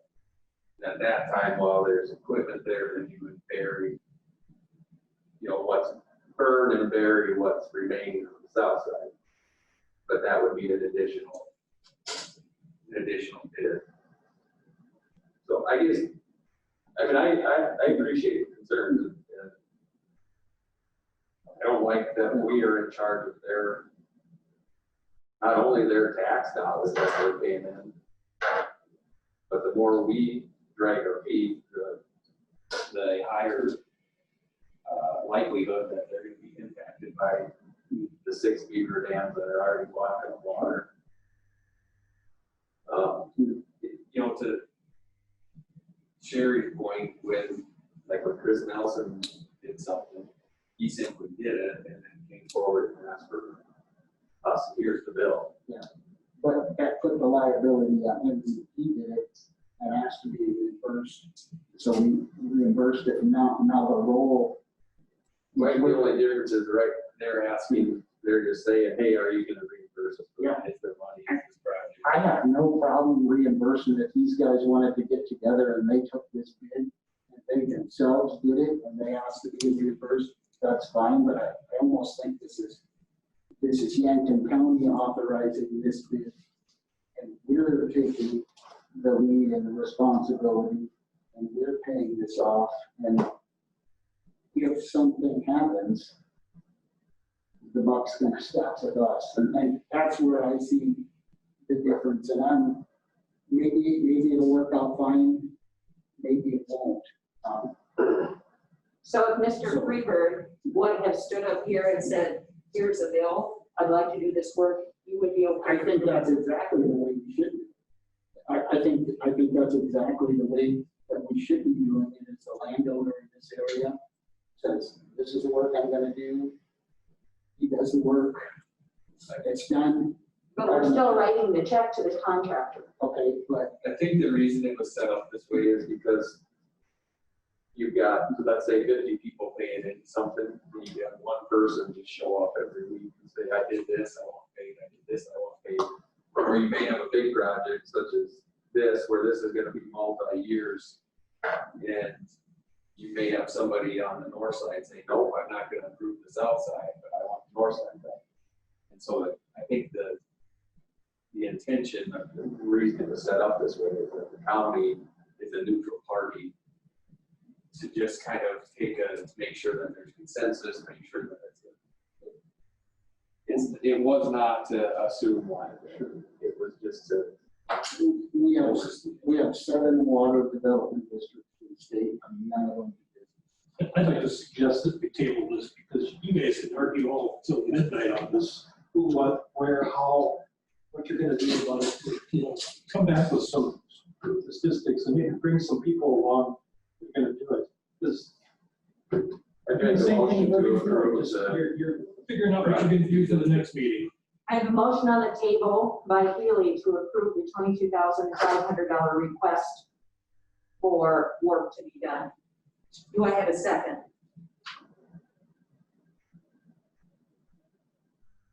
I'll second it. I have a motion and a second to approve the $22,500 bid for the Volun lateral. Further discussion. I just, I feel I think this is a move in the right direction, but before we go down this road, I would feel much more comfortable if we had some sort of contracts drawn up and we had the state's attorney's office look into the potential liability that Yankton County is getting involved into. That's all I ask before we go down this road. I just think we put the brakes on a little bit and look into what we're doing. I think I applaud Joe and I applaud the work that he's doing. I think we got a few T's and I's that we need to dot and cross before we get there. Let's do a roll call vote on this one. Healy, yes. Kettering, Yeah. Munson, No. Clemish, No, Post, Yes. Motion passes. Bid is approved.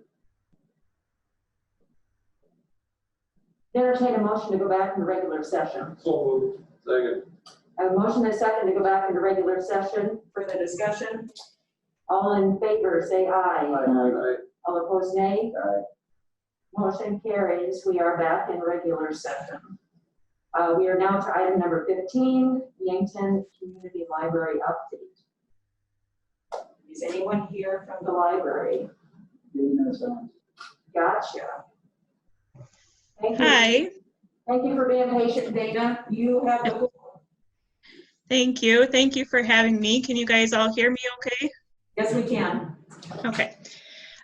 So I just kind of wanted to give you an update about the library, and I included the 2019 annual report in your packets. So I hope you guys have the time, take the time to read through that at some point. There's lots of statistics and information in there.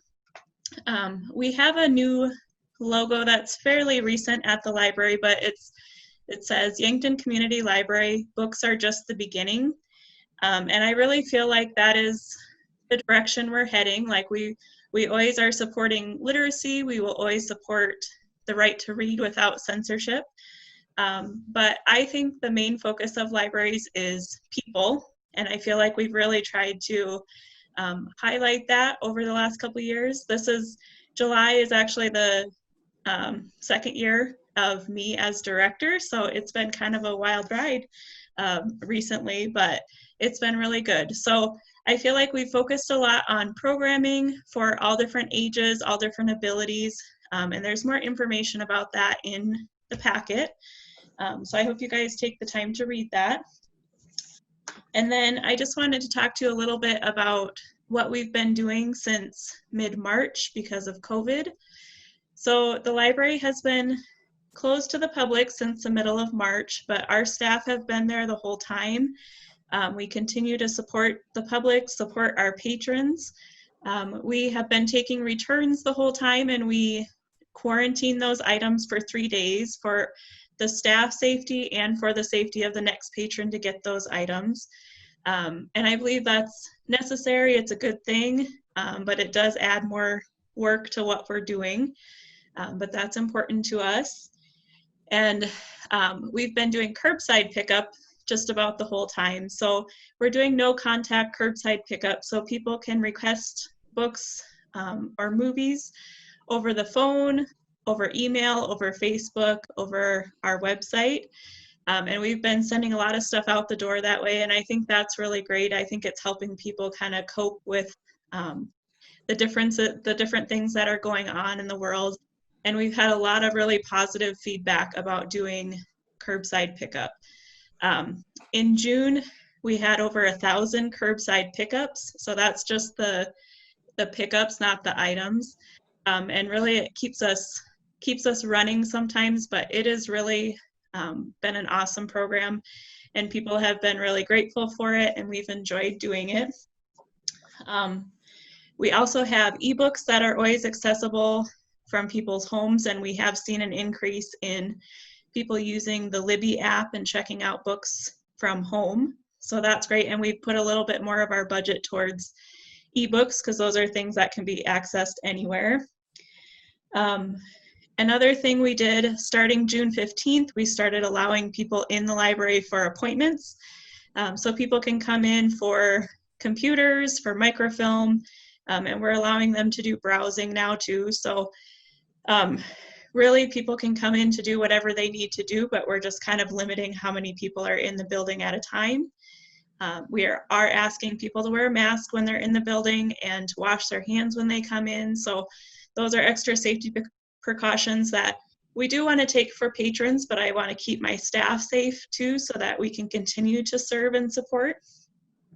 And then we have also been offering temporary cards. So if people don't have a library card already, we've been setting them up over the phone, which we don't typically do, but we've been doing throughout COVID because we want to offer that resource to people. And non-resident and county cards that we require payments for, we have been extending this whole time without asking for payments. One, we know a lot of people have had hardships with all this going on. And another one, it is harder for them to get to us or get the payment to us. So we have offered extensions on pay cards this whole time too. So we really are trying to help people out, get resources out there, and be a support to the community. So we're working hard to do that. And then we did also put plexiglass up around the desk. So we have kind of a new addition up at the front desk that you'll have to come check out sometime. And then the last thing I wanted to say was about our summer reading program. We always have a lot of stuff going on in the summer, usually, multiple programs a day. And we start planning for that in January. So by the time COVID hit, we really had a lot of things planned and set for the summer. And we just kind of had to shift gears, and we kind of moved everything virtual. So we've been doing a lot of video story times, video crafts. We've had some performers that we already had contracts out and paid for and stuff that they offered to do virtual programs for us. So we're still trying to make it fun, make it exciting for the kids and for everybody to participate in summer reading. And that's been going really well. So a lot of that is happening on Facebook. And so if you guys have not followed us on Facebook, I would encourage you to do so, just so you can kind of see what's going on and what we're up to, because we usually stay pretty busy and have a lot going on, and we'd love to have you follow that and let us know if you have any questions for us or if you need anything from us. So if that's all I have for you, unless you guys have questions for me about anything. I do. Dean, I'm curious, the portion that the county contributed to the library for this year was reduced with the intention that the county residents' library cards would increase in cost. Have you followed those numbers very closely, and what has membership done, and just any feedback on that? Sure. So starting January 1st, our county cards, the cost for those went up from $5 a year to $20 a year. And I would say for the most part, people that had cards were willing to renew them and continue their membership. We create the cards from the date that they were made. So we would have only interacted with people that had cards expiring January through March on that so far. And then we haven't been asking for payment since then. So it's kind of a strange year anyway to be getting really accurate numbers for that. But I would say most of the people that had county cards for $5 were willing to pay the $20 for the services that they were getting from the library. Thank you. Any other questions for Dana?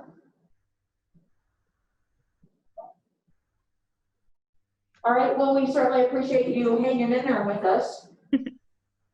Yes, thank you. Thank you for having me, and thank you for Dan for being on the library board and helping us with policies and keeping us informed on what's going on in the county. Good time. Thank you. Thank you. Have a good evening. You too. All right, next on the agenda is item 16, employee handbook updates. As of our last meeting, we had some assignments to think about.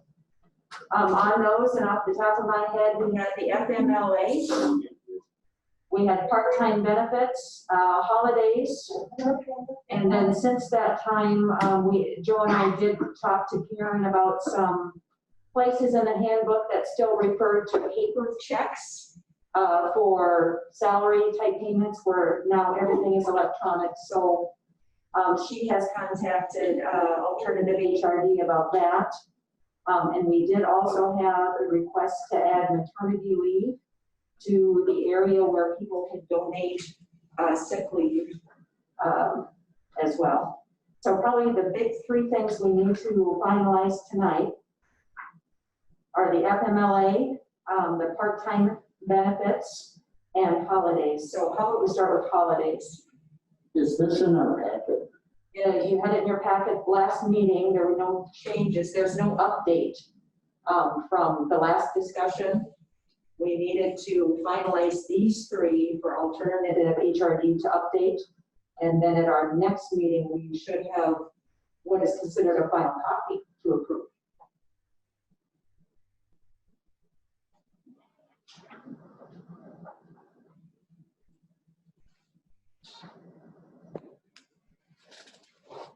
So the discussion last time were around holidays, and some commissioners felt it would be easiest just to align ourselves with what the state does. And so whatever state chooses for holidays, that's what the county has for holidays. There were some folks who wanted to stick with what we currently had. So again, we need to finalize that discussion and vote on that tonight. So if anyone would want to take the lead on holidays. Pull up the states.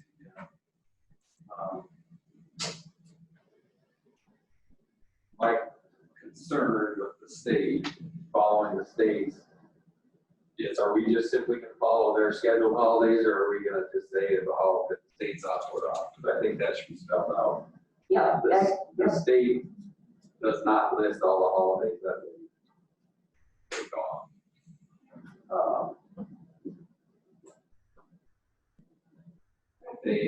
The Friday after Thanksgiving being one, it's not a scheduled holiday with the state, but they normally take it off, so I guess that's my concern with just saying how. You know, and you could always put on there, like, you know, they're gonna close for weather that we don't have the weather. Right. You know, I would just mainly, keep it towards holidays. yeah. So they have 10 scheduled holidays. They have New Year's Day, Martin Luther King Day, President's Day, Memorial Day, 4th of July, Labor Day, Native American Day, Veterans Day, Thanksgiving, and Christmas. Just know Thanksgiving does not have Friday scheduled.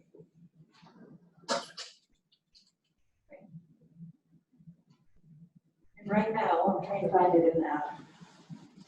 I didn't write down what section it was. So we have 11 now and they have 10. Is that right? I was thinking we got 10 with a possible 11 proposed. I guess I thought we did.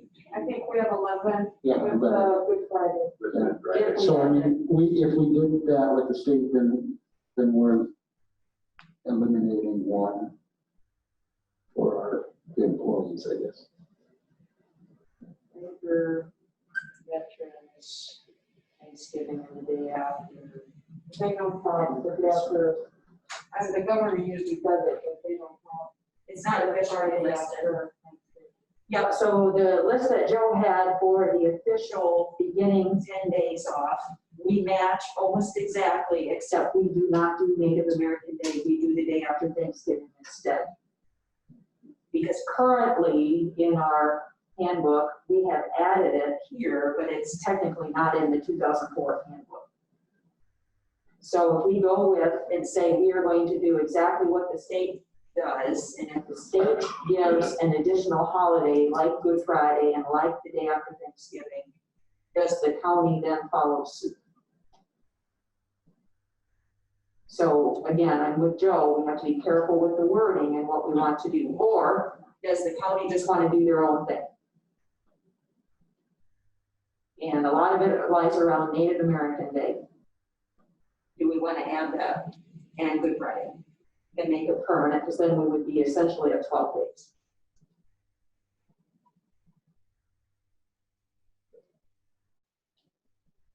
In the past, we've historically ended at 11 because we always add Good Friday.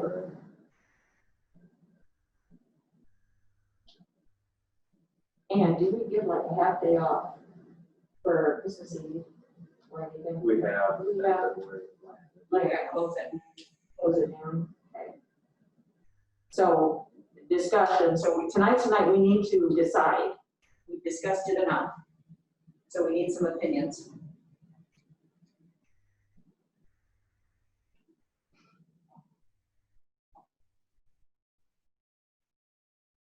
No one wants to start. So we essentially, right now, we have to follow the state, except for we do Friday after Thanksgiving, but not Native.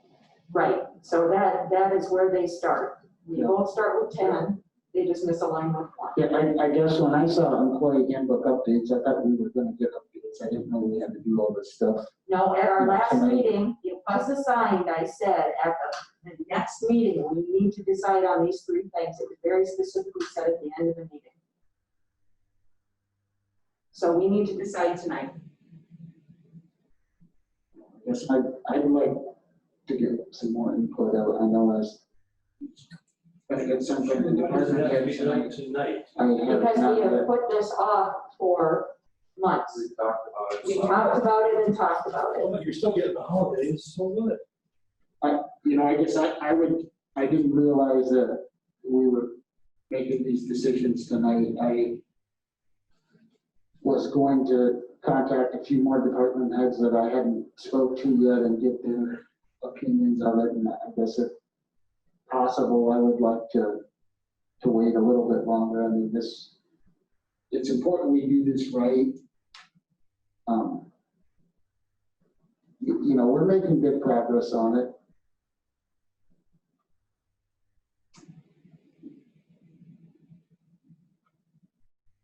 John, do you have an opinion? Right now, I do, yes. I would give, the day after Thanksgiving and Native American Day. What about Good Friday? I don't know, that's a busy time of year, what people do to me. That's already in the handbook. Well, and it hasn't historically been in there though. But you did make a motion to put it I think we did. Yeah, that was already Need a motion to voted put on. it in the handbook? Yeah. Well, we're reviewing the handbook now, so we can certainly take it back out. Because we're taking other things out. So again, I guess I'm getting confused with all this stuff. I mean,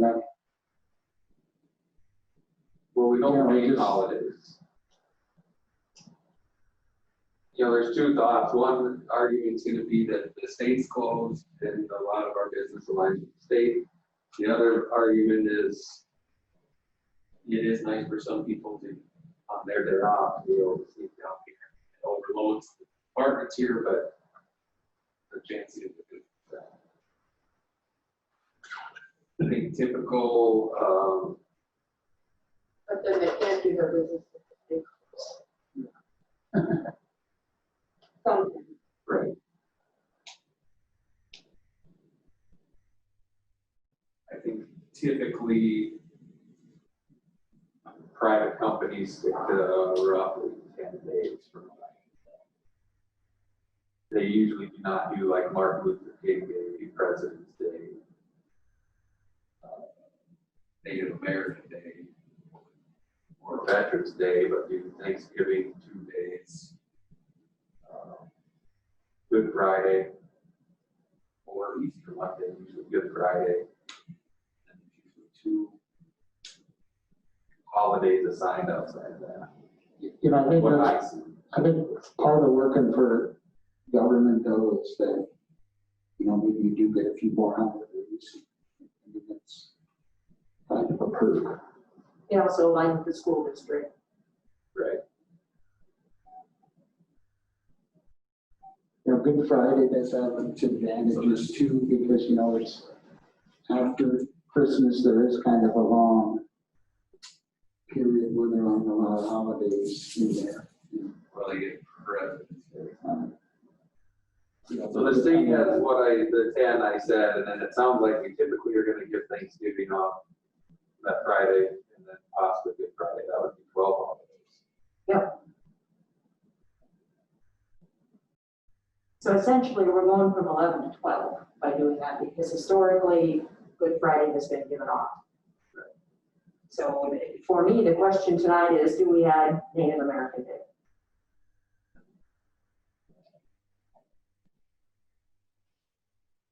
I don't believe the school gives that up.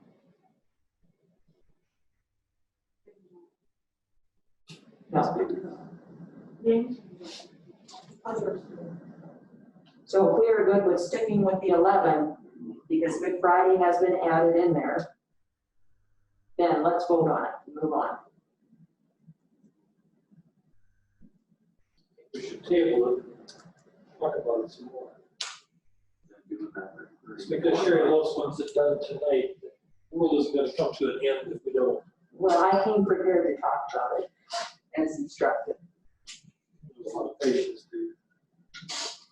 All due respect, Gary, With all due respect for me, Mr. Guy that wants to break my legs. Okay, I'm Don't not. start that again. I know. Don't start your condescending attitude and threaten to break my legs, and then you think you're gonna talk to me like that? So I'm an there's, adult, I'm a disabled veteran, and I'm a senior citizen, so don't for tell me that everybody stuff. else, there's 3 items that we've discussed that we have Break said my legs, take me off, the the Draco. commission needs to make a decision on. And it's gonna go into the handbook, and we have the gentleman waiting to write the handbook or to update it. And no, the world will not end if we don't make a decision tonight, but at what point are we gonna make the decision? Because we had this discussion last time, and we said at the next meeting, we will make this decision, and everybody agreed and went home. So I don't remember quite that way. So at this, Could we make it a option that the person can either have a Good Friday or Native American Day or whatever one you want to have them off? But you can only have one of the two, and the offices need to stay open for business.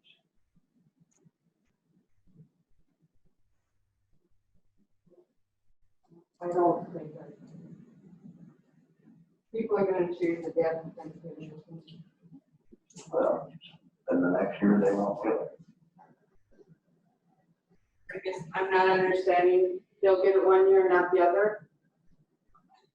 One year they get Easter, the next year they get Thanksgiving. They make their choice. But if the state's closed on one of those days, what's the point of us staying open? If people come in and they can't get their things, they can't get license and tags and things, I guess what's the point of staying open? If the state is closed on one of those days. so if we use that argument, then every time the state gives a day off, then does the county need to give that day off? Well, if we know the state is gonna be closed. So because the governor gave 4 more days or something like that this year, of which the county did not give, because we don't have that budgeted. So we have to be careful with saying we're gonna do exactly what the state does and to use that argument. Well, I know the treasurer's office, for example, when the state is closed, their systems can't talk to the state, and it limits what they can do. So we're just gonna have them be there to be there. So should we have shut all of government down the 4 days the governor gave? No, I'm asking, what guidance should we give to that office if we're gonna make them? The same guidance they've had ever since we haven't given Native American Day off, is you show up and do what you can do. Okay. So I I can make say, a motion that we give New Year's Day, President's Day, Memorial Day, Independence Day, Labor Day, Good Friday, Thanksgiving, the Friday after Thanksgiving, Christmas Day. about veterans. Veterans Day. So you're skipping MLK? I skipped Native American and MLK Day. What's MLK? Martin Luther King. Martin Luther King. How many days is that? Oh, okay, so we're losing a day then. No, I mean, we're going from 11 to 10. Right?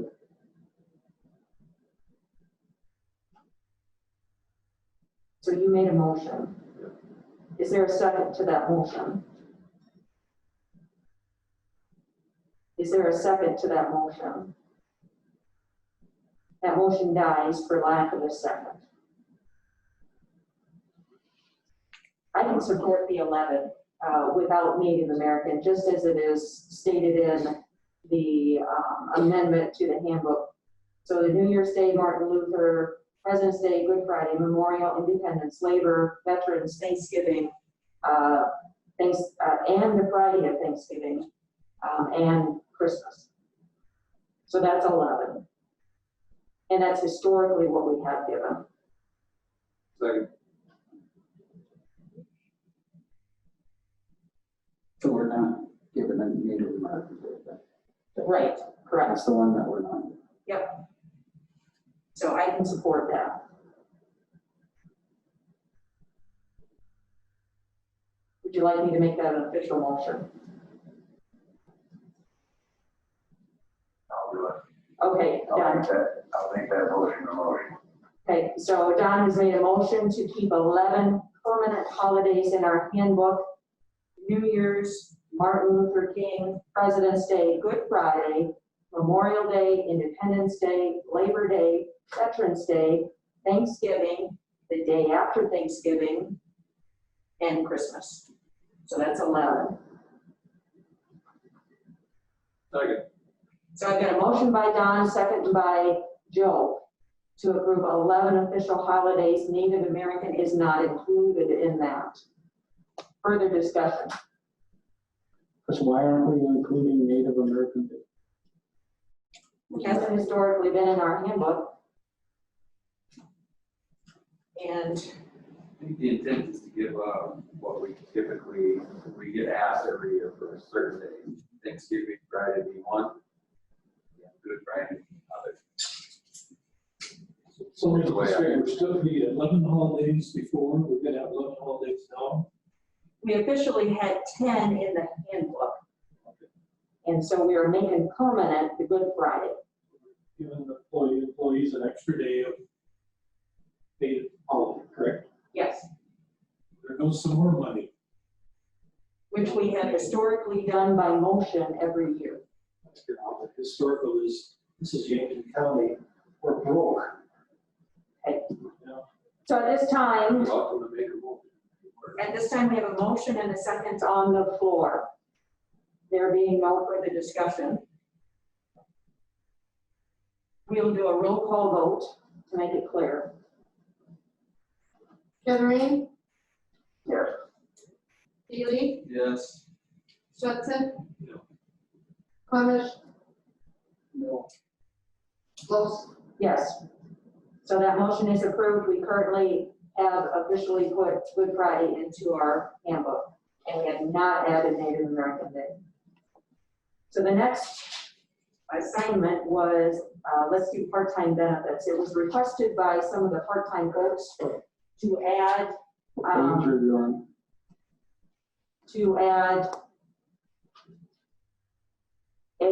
a scaled benefits, if you will. So if we normally give so much vacation, we would scale it to give them, if they work 20 hours versus 35, they would get scaled.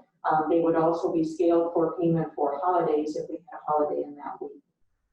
I have talked to a few of the department leaders who felt they did not support that change. So I will open it up for discussion to see if there's any other opinion across the commission.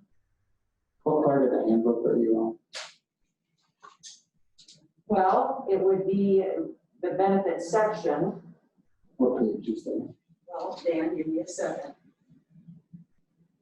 So you've got, it would include the holidays, and 601 is vacation, oh, that's vacation paid out. Let's see. It's overtime pay, payroll status.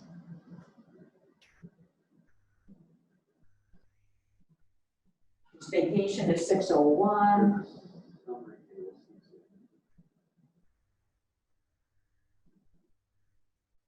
So essentially it is, do we want to extend that to part-time folks? We have a lot of part-time folks. Or do we want to continue with current benefits? I think most people that work part-time choose to do that. They want to do that because they want to have more free time. Now we do it, we're paying for their free time.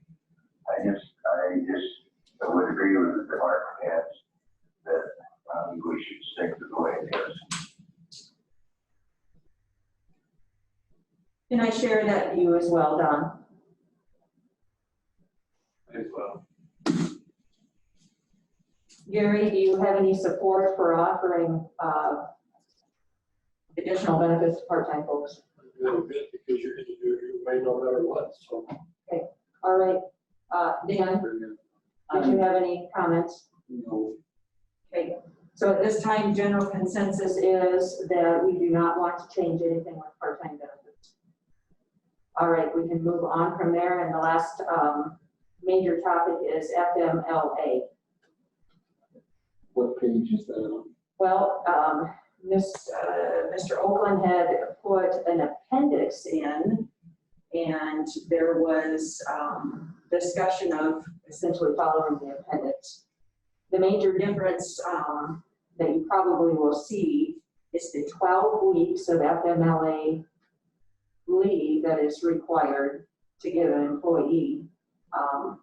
The county allows employees to use sick leave and vacation up before starting the 12 weeks, whereas normally a business would say that the 12 weeks start when you go on leave.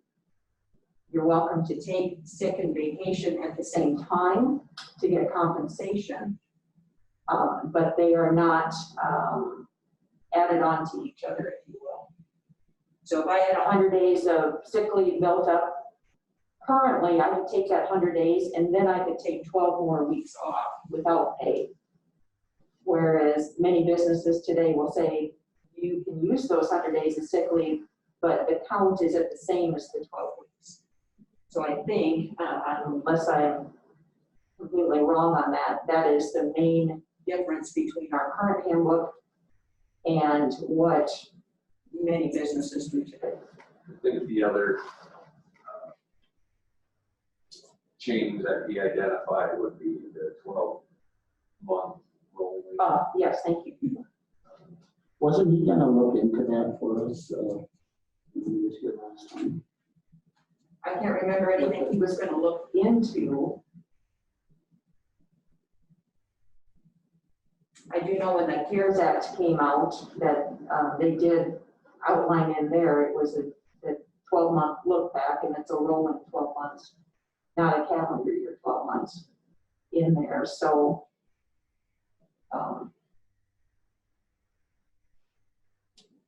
so those are the changes that were mentioned at the last meeting to come ready to decide. So I believe technically the way it reads as of today, somebody could take 12 weeks of that FMLA. In the following week, take 12 more weeks of FMLA. They just would not be able to take another 12 for 1 week. That's how it currently reads, you're saying. I believe is how it was identified as, all potential.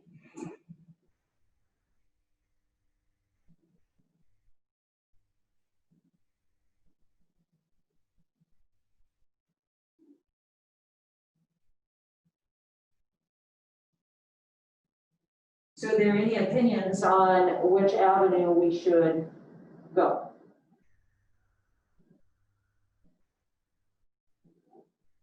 Deb, as the state's attorney's office, had a chance to review any of this, and did they have a recommendation for us? The theater we did. There you go. We did, I reviewed it after his presentation. He's correct in that what he put in the appendix is typically how things operate now. Businesses discovered that the law did not actually require the use of your time and then the total. So the appendix would be what you would see in most of the business ones. So that's what you recommend as the appendix? I'm not going to make a recommendation. That's up to you guys.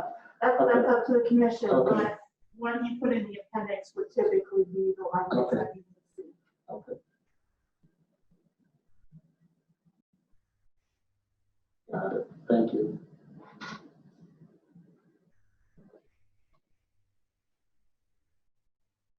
So at this time, we can certainly entertain a motion or further discussion.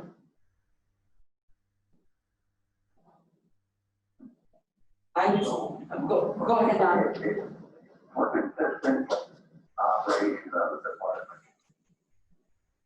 What seems like the best, to take out your vacation and your leave and then go on to FMLA, or do it the other way?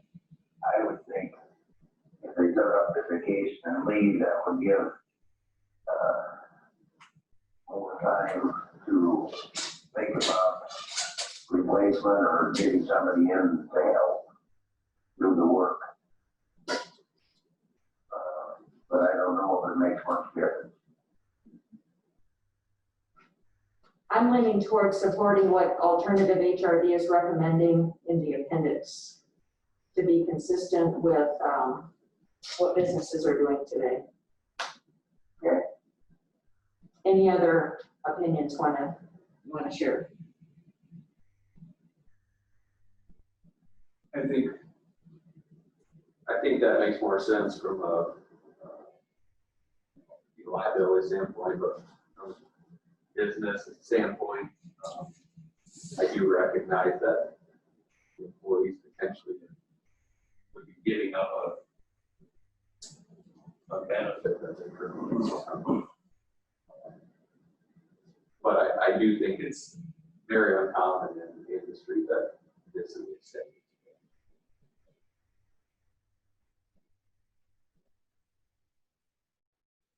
Gary or Dan?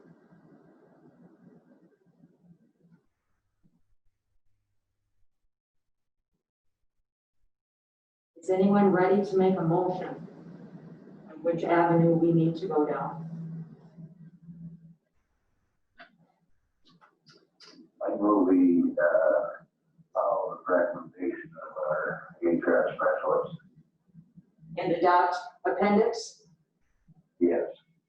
And so I have a motion to adopt the appendix version. Is there a second? I will second that. And I have a second. So we have a motion and a second on the table to adopt FMLA as outlined in the appendix of the document that was presented at our last meeting. So essentially, FMLA would start from day one. We're not technically.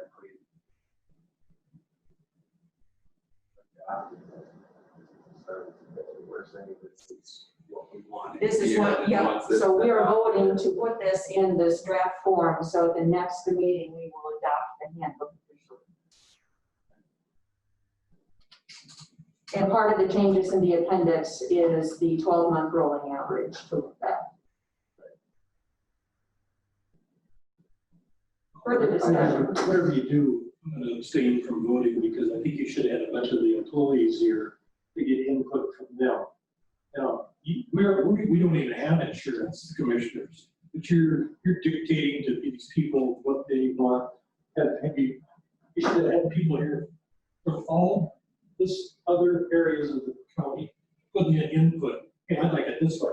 I'd like it this way.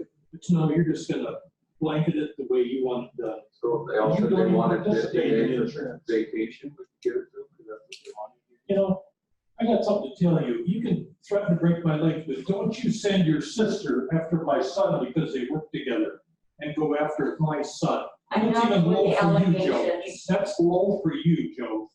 Shake your head. Allegations. I think that's pretty low. So my one concern with the FMLA is when you go into effect. It's in it. We can, when we adopt the handbook, we can certainly make it effective for the year 2021. I think some sort of down the road or whatever. To get everything. To make sure Yep. everyone's, yeah. Yep, we can certainly do that. Dan, did you have any input on this? Okay, so at this time, we have a motion on the floor to adopt FMLA as outlined in appendix. Roll call vote on this as well. Kettering, Yes. Healy, Yes. Swenson, Abstain. Clemish, Yes. Yes. So FMLA as appendix is adopted. So essentially, we made those motions to draw a line in the sand. So what I will do is to relay these changes to alternative HRD. And at our next commission meeting, we should have a final version of our handbook. And I would like, at least some time, hopefully not the next meeting, but at least a month where we can go through and review the final draft. I guess I hope we don't get it to us and then we have to vote on it the very next meeting. I hope we have time to be out there and for people to look at, especially our employees, and review it for some time before we adopt it. That would be my hope. Okay. It is. We've already had department head input on everything, we just have to, Sure, but yeah, and that's exactly the point, is when we do have a final draft, that's, that's when everybody puts everything together. And it shouldn't be, we're gonna adopt this in 3 days or even a week. It should have I would think, a month to look it over and time to read it. And I wouldn't expect any large changes to come from that, other than just make sure after all the changes are made. Sure. Okay. So looking ahead, the goal for me is to get these changes all ready for our next meeting, which is 2 weeks from tonight. And then if we want to delay a final approval, we can push that to the August meeting. So, any other discussion on employee handbook that anyone saw that needed to be addressed or changed? Sherry, you didn't mention the maternity leave thing. Yes, yeah, we did. And so there was the request to, and that's in the area where you can donate your sick leave. You mentioned it. Oh, yeah, I did. We just didn't really, does anyone have an issue with adding maternity leave as a qualifying event for someone to donate sick leave to you? Is that, what's actually 601 vacation leave? Boy. I don't know, but essentially it identifies reasons you can don't. Well, I'm trying to look at the whole list, I guess. So I'm here on page 42, I guess. Where do you want to add that? Well, where is the, I'm on vacation leave, and then go 602 is sick leave.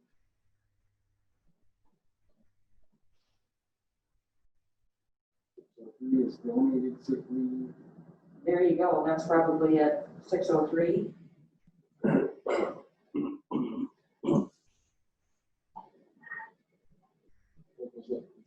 It doesn't say anything about.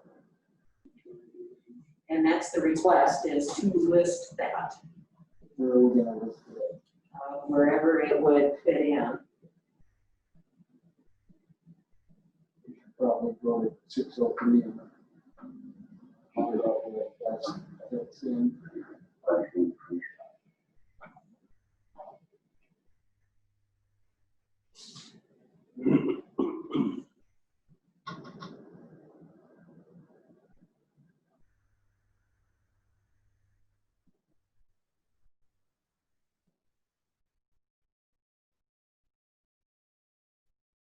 So at the very first line, right under 603, it says, first, a full-time employees may transfer sick leave to a fellow employee suffering an extended illness or family crisis. And I think that would be the appropriate place to say maternity leave would qualify. Because someone would say maternity leave is not a sickness or an illness or a family crisis. So would anyone have an issue with adding maternity leave as something that someone could donate? donate some time to you. They can donate time too, but yeah. Like a 60-year-old lady donating maternity leave, yeah, that's impossible. Well, but they're donating their sick leave hours to the person who's Sick leave taking, hours. yeah. So essentially, like I said, maternity, having a baby isn't an illness, and it isn't supposed to be a family crisis. Although if you get one that doesn't sleep, I've been there. Someone just requested that it would be nice. We have very few people who go on maternity leave, but it would be nice if they could accept sick leave from other folks. I don't have a problem with adding it. Does anyone else have prefer not to add it? Do we need to vote on adding this? Is there a definition of sick leave transfer? Because we talk about it in item B. That's fill out the resolution sick leave transfer form. Now, what's on that sick leave transfer form? Now, will we have to change the sick leave transfer form to have maternity leave on there? Because I don't know what's on that form. Okay. Well, I haven't seen the form. Does it say what they can? Yeah, that's my question is because it basically says it's a special form sick leave transfer form. I don't think it says it. I think it's just a generic form that You want to donate Well, to something? yeah.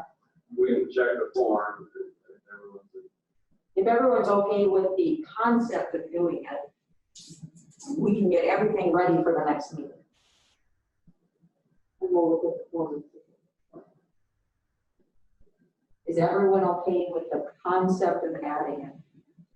I am. So we're gonna say full-time employees may transfer sick leave to fellow employees suffering an extended illness, family crisis, or maternity leave. Yeah, that would probably be about as clean as you could do it. Maybe full-time employees can sit with all full-time employees. Yeah. 603.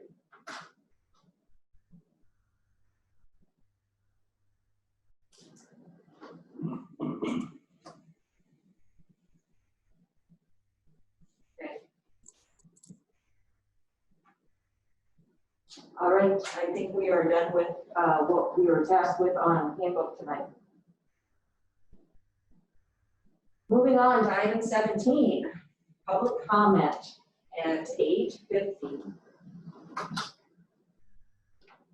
Would anyone care to make a public comment?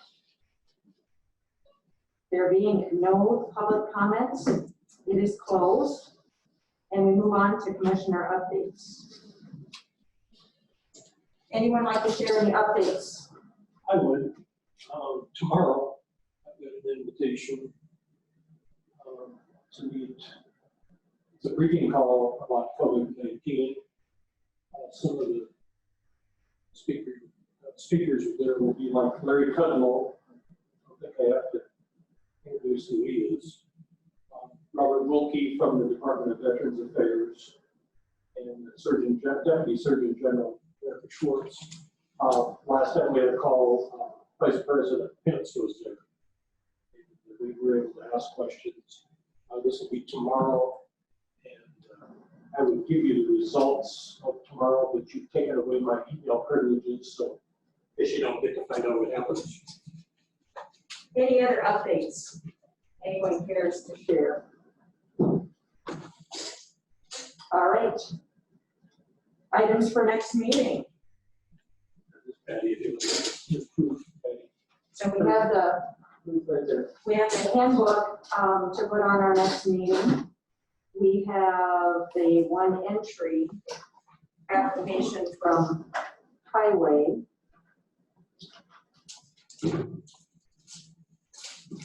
All right, that's all I had from tonight.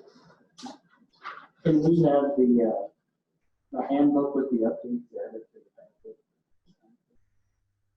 There were no updates from last packet, which is why there was nothing in there, but certainly, absolutely, these changes will be evident. As soon as, yeah, as So, soon as we, Dan will get it, we'll get it. I guess when I look at it, employee handbook updates, I guess it would have been nice if there was something in there, on the ones that I talked about. 2 weeks is sometimes a long time, so, but that's fine, we'll get it next week. All right, I would entertain a motion to adjourn. I have a motion and a second to adjourn for the discussion. All in favor, say aye. Aye. Aye, all opposed, nay. Motion carries. We are adjourned. Thank you.